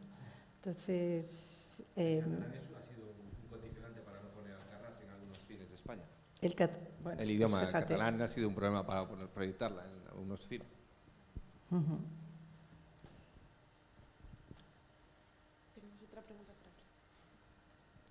Hola, buenas tardes. Esta es una pregunta para Lidia. Yo soy creadora de ficción de series y de contenidos audiovisuales. Estoy aquí con 2 compañeras también que nos dedicamos a esto. Y la pregunta, primero sería una reflexión y luego una pregunta que querría hacerte. La reflexión es sobre el tema de la censura. Y ahora voy a decir una cosa que es quizás un poco políticamente incorrecta, pero sobre esos límites, ¿no?, de lo que se programan en las plataformas de streaming respecto a los festivales. Porque aquí me parece que cuando habláis de espectador y de consumo hay 2 perfiles radicalmente diferentes. Yo creo que cines, festivales, es una cosa y otra cosa son las plataformas, porque a las plataformas tiene acceso todo aquel que tiene una cuenta, pero que pueden ser niños, que pueden ser adultos, que lo pueden ver en su casa, en el teléfono de su casa. No hay una selección y un acto de ir a tal sitio a ver, sino que yo recuerdo haber visto Juego de Tronos con mis hijos, la niña era bastante pequeña y veíamos escenas bastante fuertes, y no estoy hablando de temas a lo mejor más escabrosos como la pederastia y tal, que podían estar censurados, sino bastante fuertes. Y lo he hecho con mis hijos, quiero decir que reconozco haberlo hecho, o yo sé de chavales que están viendo Dahmer, que es de otra plataforma, pero quiero decirte que respecto a esos límites, ¿no?, de la censura, estamos en un mundo, como tú preguntabas al principio, ¿no?, la primera pregunta que hiciste sobre esa transformación que estamos viviendo, ¿no?, los cambios que se están introduciendo en el mundo del audiovisual, de la ficción, del documental, etcétera, sobre esos hábitos de consumo. Y en el caso de las plataformas está como transformándose muchísimo. No sabemos qué va a pasar con el consumo en plataformas, qué va a pasar con Netflix, qué está pasando con vosotros desde hace 2 o 3 años, ¿no? ¿Cuál es vuestro público? Y ahí ya viene la pregunta, ¿no? Porque yo estaba a punto de vender una serie para HBO y como no estaba claro cuál era la línea de HBO, si tenía que ir más a un mainstream o quedarse en el filet mignon o irse a la hamburguesa, no se sabía exactamente qué era HBO, hacia dónde quería ir HBO. Entonces, ¿cuál es el público realmente? Porque me parece muy diferente lo que se está hablando respecto a un festival como el tuyo, lo de EVA, etcétera, o el Festival de Sevilla, a lo de las plataformas. Entonces, la construcción del espectador, de la que habéis hablado, y me parece súper interesante, en un mundo que está en evolución acelerada, ¿no?, en cuanto a los hábitos de consumo, ¿hacia dónde va en el caso de las plataformas en general y en el vuestro en particular, si está ya definido o no? Gracias. Me da para, como me ponga a responderte me da para 1 hora, la verdad. No, una reflexión a raíz de tu reflexión, que igual no lo he entendido yo bien. Evidentemente el consumo en las plataformas es más cómodo desde el punto de vista de que no te tienes que mover de tu casa, pero yo también siento que es un consumo activo, porque al final tú eliges pasar tu tiempo encendiendo la televisión y no haciendo cualquier otra actividad, eliges qué plataforma consumes y eliges qué contenido consumes. Y la gran mayoría de consumidores, tanto en HBO como en cualquier otra plataforma, cuando entran al servicio saben que van a ver muchas veces. Es un poco basado en datos. Puede ser que tú no entres dentro de esa gran mayoría. Pero es un poco como la gente que va al cine sabiendo la película que va a ver versus gente que va al cine simplemente porque le apetece ir al cine y allí en la cartelera pues decide. Eso por un lado, que lo quería aclarar. Lo otro que me preguntaba, si no me equivoco, era hacia dónde van las plataformas y en concreto el caso de HBO y por qué no habías presentado. Vale. A ver, no te culpo de que no lo presentaras porque, siendo absolutamente honesta, HBO está en un proceso de transformación. O sea, la estrategia que tenía HBO hace 3, 4, 5 años no es exactamente igual que la que tiene ahora.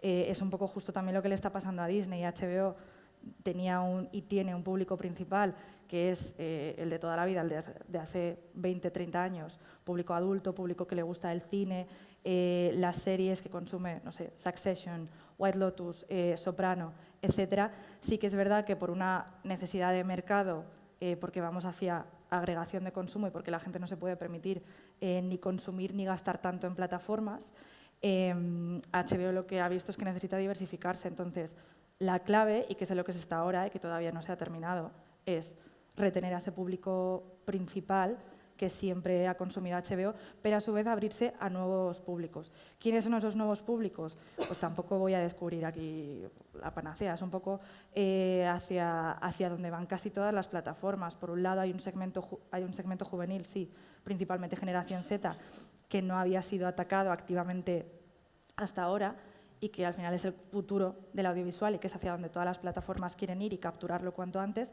Y luego, por otro lado, hacia un segmento de mediana edad de mujeres que la gran mayoría de plataformas tenían olvidados hasta hace 3, 5 años. Y que es un poco la clave de por qué ahora hay tanto thriller, tanto drama, con protagonistas y para un público femenino. Esos son un poco los públicos. ¿Hacia dónde? No sé, ¿te he contestado a tu pregunta? Sí. Si no, sigo, ¿eh? Yo lo que me digas.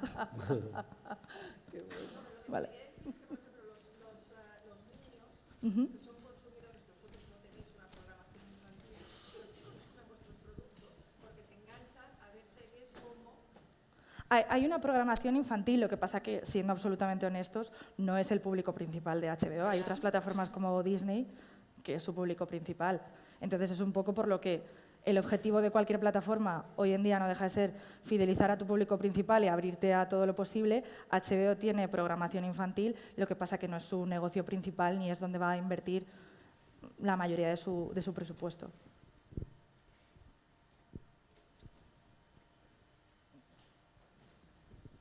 Hola. Mi pregunta va sobre los criterios para mantener, que ustedes creo que lo comentaron al principio, obtener este público joven, mantenerlo, y qué acciones en específico están realizando en cine, en festivales y sobre todo en los festivales de cine documental para obtener ese público joven y mantenerlo actualmente. Buena pregunta. Yo no sé si lo estamos haciendo muy bien en Doc NYC, porque creo que nuestro público no es tan joven.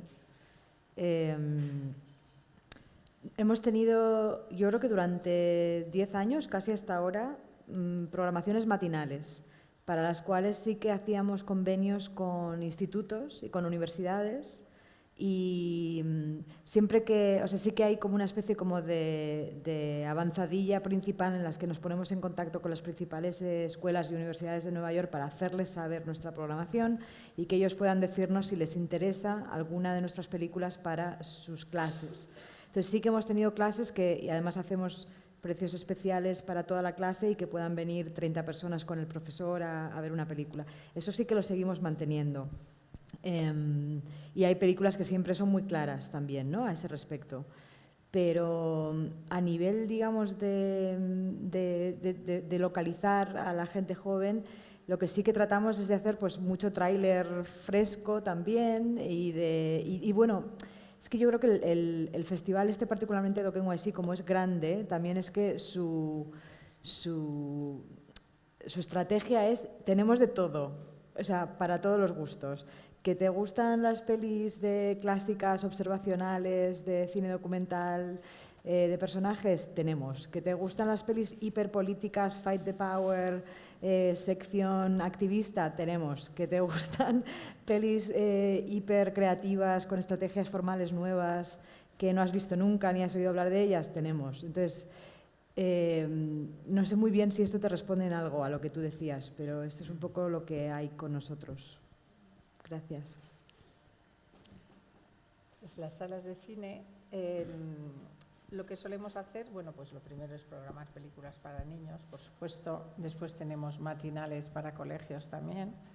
Y después lo que hicimos, que fuimos ahí precursores hace unos años, es crear las salas junior, salas para niños pequeños, donde los padres vengan con sus hijos.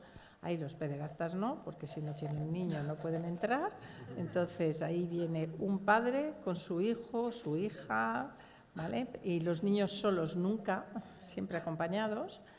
Y entonces es una forma de hacer una sesión. Esa sala tiene un tobogán, tienen unos colchonetas, digamos, es una sala súper divertida. Si yo fuera niño, que me pasaría el día ahí dentro, ¿no?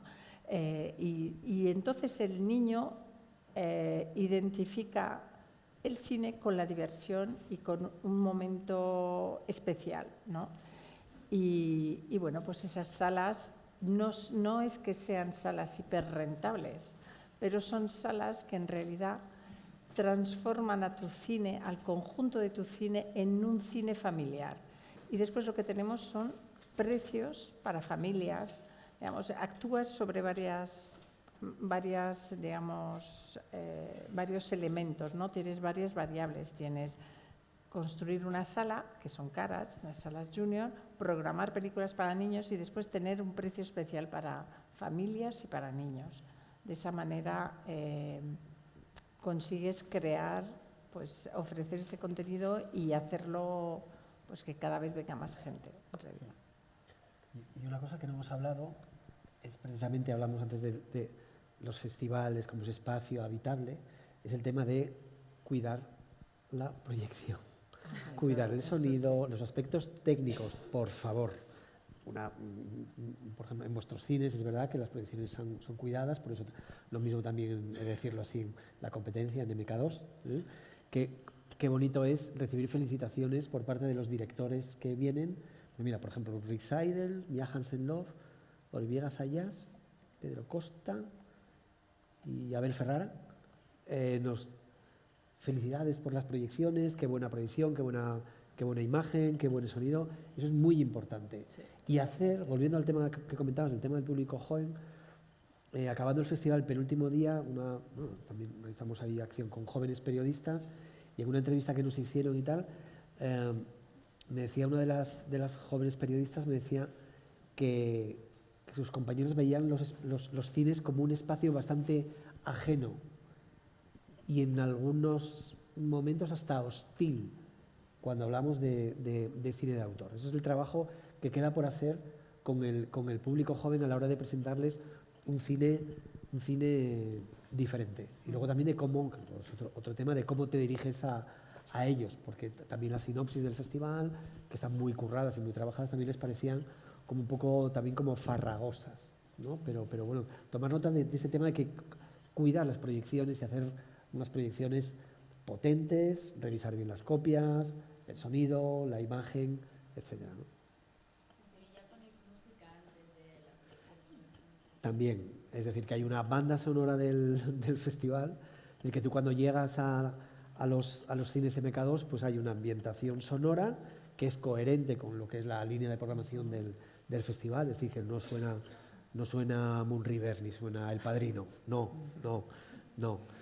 Suena una música especial, tú llegas a la sala, hay una iluminación diferente, hay un sinfín donde se ven la cabecera del festival.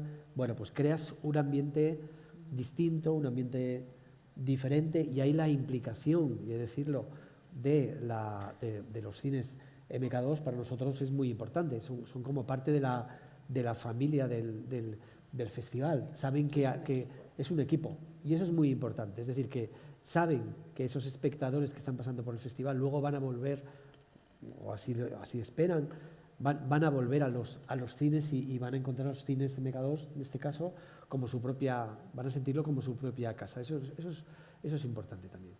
Y una notita solo, es que la película esta en realidad no iba de pederastas y no se ve ningún aparato genital ni nada, que lo sepáis. Y no había niños en la sala porque se programa muy tarde por la noche. Y la otra notita, por si acaso, y la otra notita es que una de las cosas más divertidas que hicimos, que no la hemos normalizado, pero a mí me gustaría normalizarla por esta cosa importante del feminismo, es que hicimos proyecciones para madres con bebés, madres lactantes. Entonces las proyecciones eran con cascos, pero tú podías traerte a tus niños llorones todo lo que quisieras y estaban abiertas al público, no eran exclusivas, y fueron muy divertidas, la verdad, y me gustaría normalizar más proyecciones de ese tipo, ¿no? Porque ese tipo lo hemos hecho nosotros también, pero con además un ambiente especial, porque al final son bebés, entonces el sonido no puede estar muy alto, tienes que tener unas condiciones muy especiales y sí que las hemos hecho antes de la pandemia. Después de la pandemia, la verdad es que es muy difícil, ¿no? Pues por la pandemia, ¿no? Entonces volverá, me imagino, pero será más lento. Que es verdad que es curioso porque esas sesiones para críos, porque se hacen en algunos festivales, nosotros lo hemos hecho también para críos de 2 y de 3 años, es curioso que, a ver, es que en las películas, los cortos, es que no cuentan nada. Y los padres que te reclaman, ¿pero de qué van los cortometrajes? Pues es que son todo colores, movimiento, música, es muy bonito trabajar en esas sesiones. Yo quería preguntar que bueno, precisamente a raíz de la pandemia, y bueno, no antes, con la aparición de las plataformas y después la pandemia que acentuó el hecho de que se haya consumido mucho cine en casa, en domicilios, ¿no? El ciclo natural de las películas, que normalmente era festival, salas de cine y después plataforma, ha desaparecido o se ha desvirtuado o ha caído en crisis, porque es un modelo que ya no está funcionando. Y muchas de las películas directamente ya se estrenan en plataforma o directamente no pasan por festival o no pasan por sala. Mi pregunta era, ¿cómo creéis que va a ser el nuevo modelo y cómo ha afectado esta llegada a las plataformas mediante la pandemia, que aceleró su implantación en el consumo, digamos, de audiovisual? ¿Cómo ha afectado esto a los festivales y a las salas? ¿Quién empieza? Si queréis. A ver, personalmente yo creo que ese es el gran reto al que vamos, o sea, no solo los departamentos de programación, sino la industria en general, o sea, cómo maximizar el beneficio y no dañar la vida útil de las películas. Desde mi experiencia, porque yo vengo de Theatrical y luego me pasé a plataforma. Es verdad que hay muy poquitos datos, es verdad que, como dice Eva, es un poco ahora mismo prueba y error. Yo he visto películas que han ido genial en plataforma porque habían ido genial en cines, el caso contrario, películas a las que le ha venido muy mal romperle esa vida útil en cines y que vinieran a la plataforma. Entonces, ahora mismo creo que no hay ningún tipo de modelo estandarizado, que va a seguir siendo prueba y error durante un tiempo. Personalmente, iba a decir dónde creo, pero quizá donde quiero casi que vaya, pues otra vez a un modelo de ventanas quizá más flexible, o sea, que no todas las pelis tengan que estar 3 meses paradas y a lo mejor después de su primer mes ya han abandonado las salas de cine, pero sí que sea flexible y que sea ventaneo, porque creo que por norma general una película se beneficia de tener distintas ventanas de exposición y de exhibición. Pero prueba y error de momento. Bueno, ahí está David Lynch, ¿no? Que estrenaba simultáneamente en plataformas, en cines y todo a la vez, en festivales. Y es interesante lo que comentas de películas, y es que eso ha ocurrido, es verdad, películas que funcionaron mejor habiendo sido estrenadas en cine o en festivales, que luego cuando llegaron a plataformas funcionaron mejor a todos los niveles, a nivel crítico, de visionados, etcétera, etcétera. Es un fenómeno bastante curioso. No quiero decir que el público de plataforma sea menos exigente que el público de hay casos y casos, ¿no? Sí. No. Bueno, hay casos podemos y hacer casos. la broma. Pero sí es cierto ese fenómeno. Eso fue sobre todo en el año en 2020, ese momento en que las salas abrían, cerraban, las películas se estrenaban en plataforma y sí. Yo mi duda está con el cine medio, perdón. Mi duda está con ese cine medio, ¿no? Porque yo creo que en los cines siempre va a haber hueco para las pelis de major, ¿no? Para los grandes estrenos. Creo que también siempre va a haber cines para esas películas mucho más pequeñas, mucho más autorales, pero mi gran duda, y donde creo que está ahí un poco el kit de la cuestión y que todavía no nos hemos aclarado internamente, es qué pasa con esas películas de presupuesto medio, que antes funcionaban bien, no muy bien, en taquilla, luego pasaban por plataforma, tenían un cierto éxito, y que ahora algunas de ellas la llegada a plataforma le viene muy bien y otras muy mal. O sea, ¿qué hacemos con ese cine? ¿Tiene hueco? Yo le daría la palabra aquí. Enrique Costa, ¿me permites? Sí, porque tú tienes experiencias al respecto de películas que te han funcionado. Sí. Yo, como distribuidor independiente, estoy a favor de unas ventanas medianamente flexibles. También aprovecho para decir que son las majors las que se han cargado las ventanas en este país o en la mayoría de los países. Y como dato hay que recordar que la mayoría de los dirigentes o directivos que en la pandemia tuvieron las grandes ideas de crear plataformas de majors ya no están en esos puestos. Y ahora todas las majors utilizan esta idea de colocar un póster para sentirse mejor emocionalmente, de poner, solo se pone en cines. Entonces, las películas, antes de la pandemia, había películas que los distribuidores independientes pues no respetábamos la ventana y sabíamos las condiciones que eso tenía. Tú sabías que una película no cumplía los 112 días, tenías la situación en la que posiblemente en Yelmo no la ponían, o sí la ponían dependiendo de la situación. Se podía tener un diálogo. Ahora estamos ante una situación que es muy complicado tener un diálogo, porque el exhibidor, como ha dicho Eva, tiene que recuperar la inversión de la sala. La luz cuesta muchísimo dinero, la situación está muy complicada, tienen aforos de menos de un 20% en las propias salas, entonces no pueden arriesgar y ponen ese condicionante de solicitar esa ventana. Creo que la pandemia ha hecho mucho daño, que las majors han actuado de una forma bastante egoísta y que los independientes sí que estamos desde ese punto creyendo que hay películas que pueden vivir y convivir en diferentes ventanas. Ahora mismo hay 2 pelis españolas como Cinco Lobitos y Alcarrás que llevan más de 26 semanas en cartel y al mismo tiempo están en plataformas. Eso ha pasado con diferentes películas. No da igual el tamaño de la película en sí, sino de la calidad de la película y del público, si es más o menos exigente, como ha comentado José Luis en ese momento. Sí, yo ahí agrego, me da la impresión de que también la experiencia cinematográfica es completamente diferente a la experiencia de ver una película en casa por obvias razones, ¿no? Yo reivindico Yo era uno de los espectadores que se quejaba cuando alguien hacía ruido y ahora, ante la posibilidad de que se aparezca en los cines, prefiero que la gente haga ruido y convivir con eso, porque me parece que el cine es una experiencia básicamente comunitaria, por lo menos como la entiendo yo.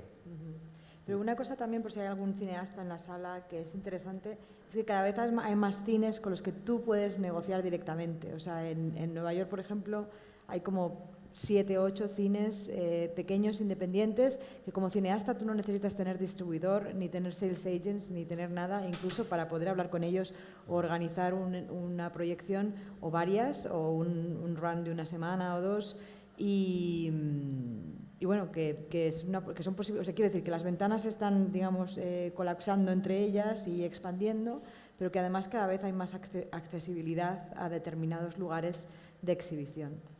Yo como exhibidora, yo sí que quiero que quede claro que nosotros somos pro ventana, porque es lo único que tenemos. Es decir, si no hay ventana de cine, no habrá cines. Eso nos lo tenemos que meter en la cabeza. Es decir, no hay nadie que va a invertir 5, 6 millones de euros en hacer un cine, en tener un cine en condiciones, con unas butacas en condiciones, una pantalla en condiciones, un proyector en condiciones, una proyección en condiciones, limpio. Eso no va a existir si no hay posibilidad de tener un espacio donde la película se pueda expresar en las salas de cine. Vale, entonces, si quieres seguir yendo al cine, que me alegro un montón, porque yo también, las películas tienen que tener vida en el cine. ¿Que esa vida puede ser diferente según el tipo de contenido? A lo mejor, pero yo aquí no voy a afirmar nada, no voy a decir absolutamente nada, porque cualquier cosa que pueda decir se puede interpretar de cualquier manera. Entonces, nosotros somos pro ventana y cuanto más larga, mejor. Ahí queda claro el mensaje. de Guillermo. Pero se está dando el caso de que incluso, por ejemplo, allí la gente se programan a veces series en cines. O sea, la gente sigue queriendo ir al cine. Sí, sí. Entonces, ahí, no, yo creo que son como dos cosas distintas que están pasando simultáneamente, ¿no? Tienes razón. A ver, una cosa son las películas y después nosotros tenemos una sección que se llama contenido alternativo, donde son cosas que son diferentes al cine, ¿no? Y que tú ves, pues a lo mejor es una proyección de una semana o de 1 o 2 sesiones, solamente que es súper exclusivo. Y ahí también hay, digamos, ¿cómo decir? Hay público para eso, ¿no? Y es diferente de lo que son las películas, ¿no? Y hemos me refería a que hay un público que siempre vamos a ir al cine a ver las cosas que queremos ver. Pero tiene que ser suficiente ese público para que tenga sentido mantener el cine abierto. Y además, cuidado con el contenido, con lo que ofreces en el cine, porque, y perdona, pero amo esa serie, Succession, la amo. Me gustaba tanto que la segunda temporada me la puse en proyector y después de la mitad del primer capítulo lo tuve que quitar el proyector porque no aguantaba. No está hecha, no era cine nada. La tuve que volver a ver en la televisión. Dije, pero ¿cómo es posible? Y la seguí disfrutando como un loco, pero fíjate que yo tendría muchas dudas a la hora de programar una serie de televisión en un cine. Lo digo como No, o sea, eso es curioso. Es verdad que yo creo que va título a título, porque, por ejemplo, hace un par de semanas que fue el final de Casa del Dragón, es verdad que yo tuve la suerte de verlo en cine. Es verdad que también Casa del Dragón es un poco como Juego de Tronos, es una experiencia súper cinematográfica y lo disfruté mucho más que en mi casa. Pero es verdad que yo creo que depende del título. Pero yo sobre todo me refería a que independientemente va a haber un grupo de gente que aunque las películas, los documentales, las películas indie, aunque estén en plataformas o estén online en los Vimeos de los directores, vamos a querer irlas a ver al cine, ¿no? Y eso va a seguir siendo así. Sí, la pregunta es cuánta gente habrá y cuántos cines sobrevivirán. Ahí está la pregunta. Claro. Hola.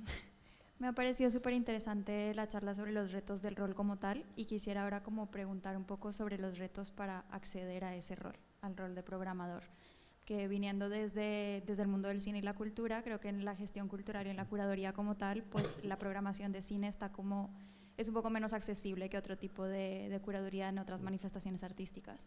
Entonces quisiera preguntarles cómo los criterios, tanto en formación, teniendo en cuenta pues, que, como se dijo al inicio, la programación del cine se va más como a partir de una pasión por el cine que unos criterios establecidos por una formación específica, pero también como qué criterios tienen en cuestión de aptitudes, habilidades, en el momento de ustedes crear su grupo de programadores.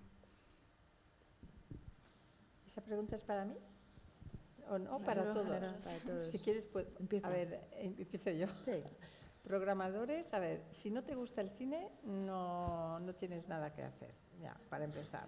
Entonces, primero es amor por el cine y curiosidad, muchísima curiosidad. Después ver películas, las buenas, las malas, todas, digamos, las que puedas ver. Después, saber idiomas es importante, saber inglés, tener capacidad de análisis, mucha capacidad de análisis y después estudiar algo especial, pues no, pero hombre, esa capacidad de análisis sí que la tienes que tener, ¿no? Pero puedes venir de cualquier rama siempre y cuando puedas hacer un buen análisis, tomar buenas decisiones, que te guste el cine. Yo siempre le digo a la gente que lo que tienes que hacer es hacerlo también. O sea, que nos parece decir, bueno, es que no me seleccionan para ser programadora. Pues hazlo tú, quiero decir, es que hay muchas posibilidades. Tú en tu contexto, en tu centro cultural, en tu colegio, en tu universidad, puedes hacer un pequeño cineclub en tu edificio, puedes hacer los lunes en casa de Charo a las 7 de la tarde. Quiero decir, tú puedes empezar tu carrera de programadora hoy, esta noche, si tú quieres. Y eso es algo que siempre sirve. O sea, si a mí me viene a preguntar a alguien que ha hecho 17 cineclubs en sitios, aunque no sean famosos, ni museos, me parece mucho más interesante que una persona que no ha hecho nada, ¿no? Aunque le guste mucho al cine. Evidentemente, todo lo que ha dicho mi compañera, pero yo creo que la forma de acceso más natural en cuanto a festivales es que te ofrezcas para formar parte del comité de preselección. Primero que vayas al festival, que sepas muy bien qué festival es, que hayas visto muchas películas y que te ofrezcas para formar parte del grupo de programación o de pre-screeners, que depende de qué festival tienen o no, ¿no? Y ahí, digamos, es la manera de que vayas entrando a luego llegar a puestos un poco más altos de programación. Ya, voy a dejar hablar a mis compañeros, pero voy solamente a hacer un inciso en lo que has dicho, que me ha parecido genial, lo de programar.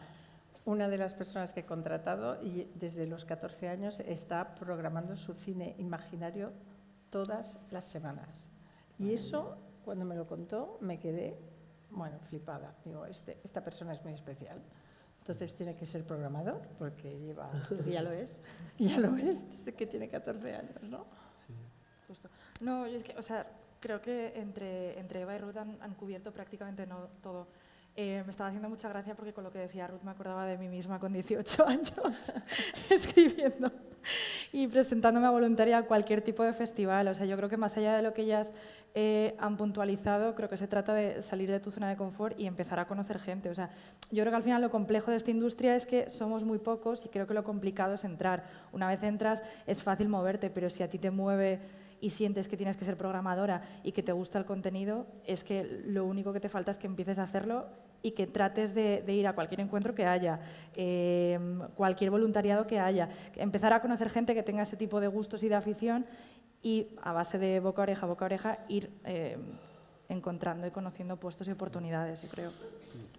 Sí, sobre el tema de formación, en San Sebastián, en la escuela Elías Querejeta, tienen un módulo precisamente de programadores. Mira, la escuela Elías Querejeta, la verdad es que lo están haciendo muy bien. Muy bien, sí. Es que hay una línea muy clara de contenidos y para ser programador, o los programadores que entran en Sevilla, hay varias cuestiones fundamentales. Lo primero es que un programador tiene que patear festivales, tiene que conocer cómo funcionan los festivales, sumergirse en lo que son los contenidos, pero atención, sumergirse de verdad y sabiendo relacionar lo que es el cine del presente con el cine del pasado. Sin conocer el cine del pasado, no te arriesgues, o por lo menos no en Sevilla, no vas a programar jamás. No vas a programar jamás.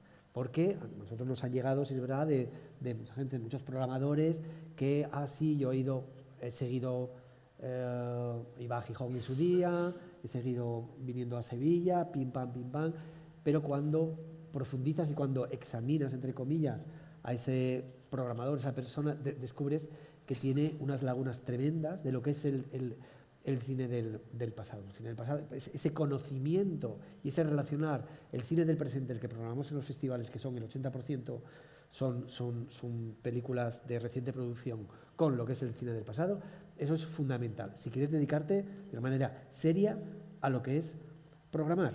De hecho, este año tuvimos 2 jornadas de trabajo entre festivales y filmotecas, porque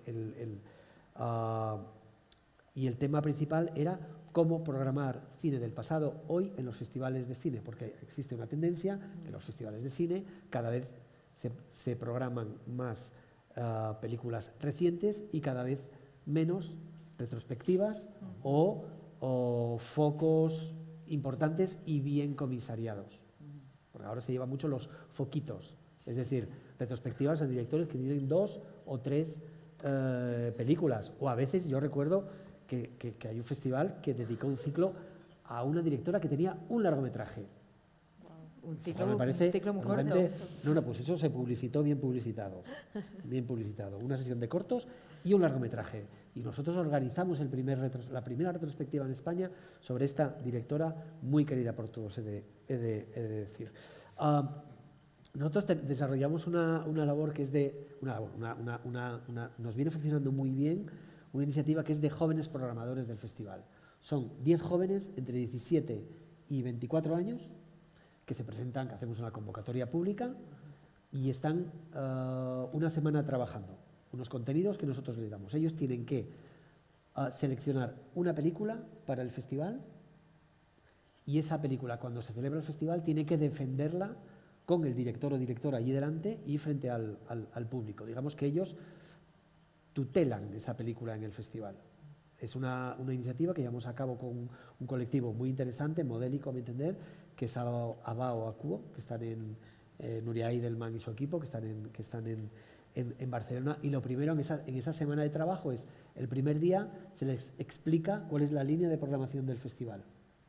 Otros 3 días de visionados y luego ya discusión final de la película que tiene el sello de los jóvenes programadores. Pero sobre todo ahí, como comentabas, pues el programador tiene que ver y también leer y estudiar. Y tienes que estudiar mucho. Y leer no solo prensa especializada española, sino, por supuesto, Callers, Sight and Sound, etcétera, etcétera. Y si puedes salir de casa, es decir, si puedes salir de España y visitar otros festivales, también eso es muy útil. Yo siempre digo que yo lo aprendí todo yendo a Seminci. Yendo a Seminci durante muchos años como espectador, a través de una beca que tenía de la Universidad de Oviedo en su día. Estuve durmiendo en las peores pensiones que te puedes imaginar de Valladolid. Pero eso me sirvió mucho para entender y para entender lo que es un festival de cine también desde dentro. Y desde las 9 de la mañana hasta las 12 de la noche, viendo películas, asistiendo a programas, era un trabajo. Pero eso, viviendo intensamente lo que es un festival, eso te permite tener una perspectiva global a la hora de luego programar un festival de cine o un cineclub o lo que sea. Es que si no sabes de las películas del pasado, no sabes si una película es innovadora, entonces es muy complicado. O si ha habido 20 iguales, ¿no? Entonces sí que es muy importante tener ese bagaje de haber visto mucho cine. Sí. Y yo solo quería comentar, que sé que vamos a ir cerrando ya pronto, me parece, quería robar un momento para de verdad agradeceros por venir y ayudarnos a formar este primer encuentro sobre este tema. Y ya hablando de nuevos públicos, realmente dar las gracias al público porque no teníamos ni idea si va a haber interés para este tema y veo que sí, y desde el festival nos encantaría seguir y sin mirar más lejos, ya tenemos ponentes muy buenos para el año que viene, que hay mucha gente muy válida trabajando en esto y nada, que os quería dar las gracias. Gracias.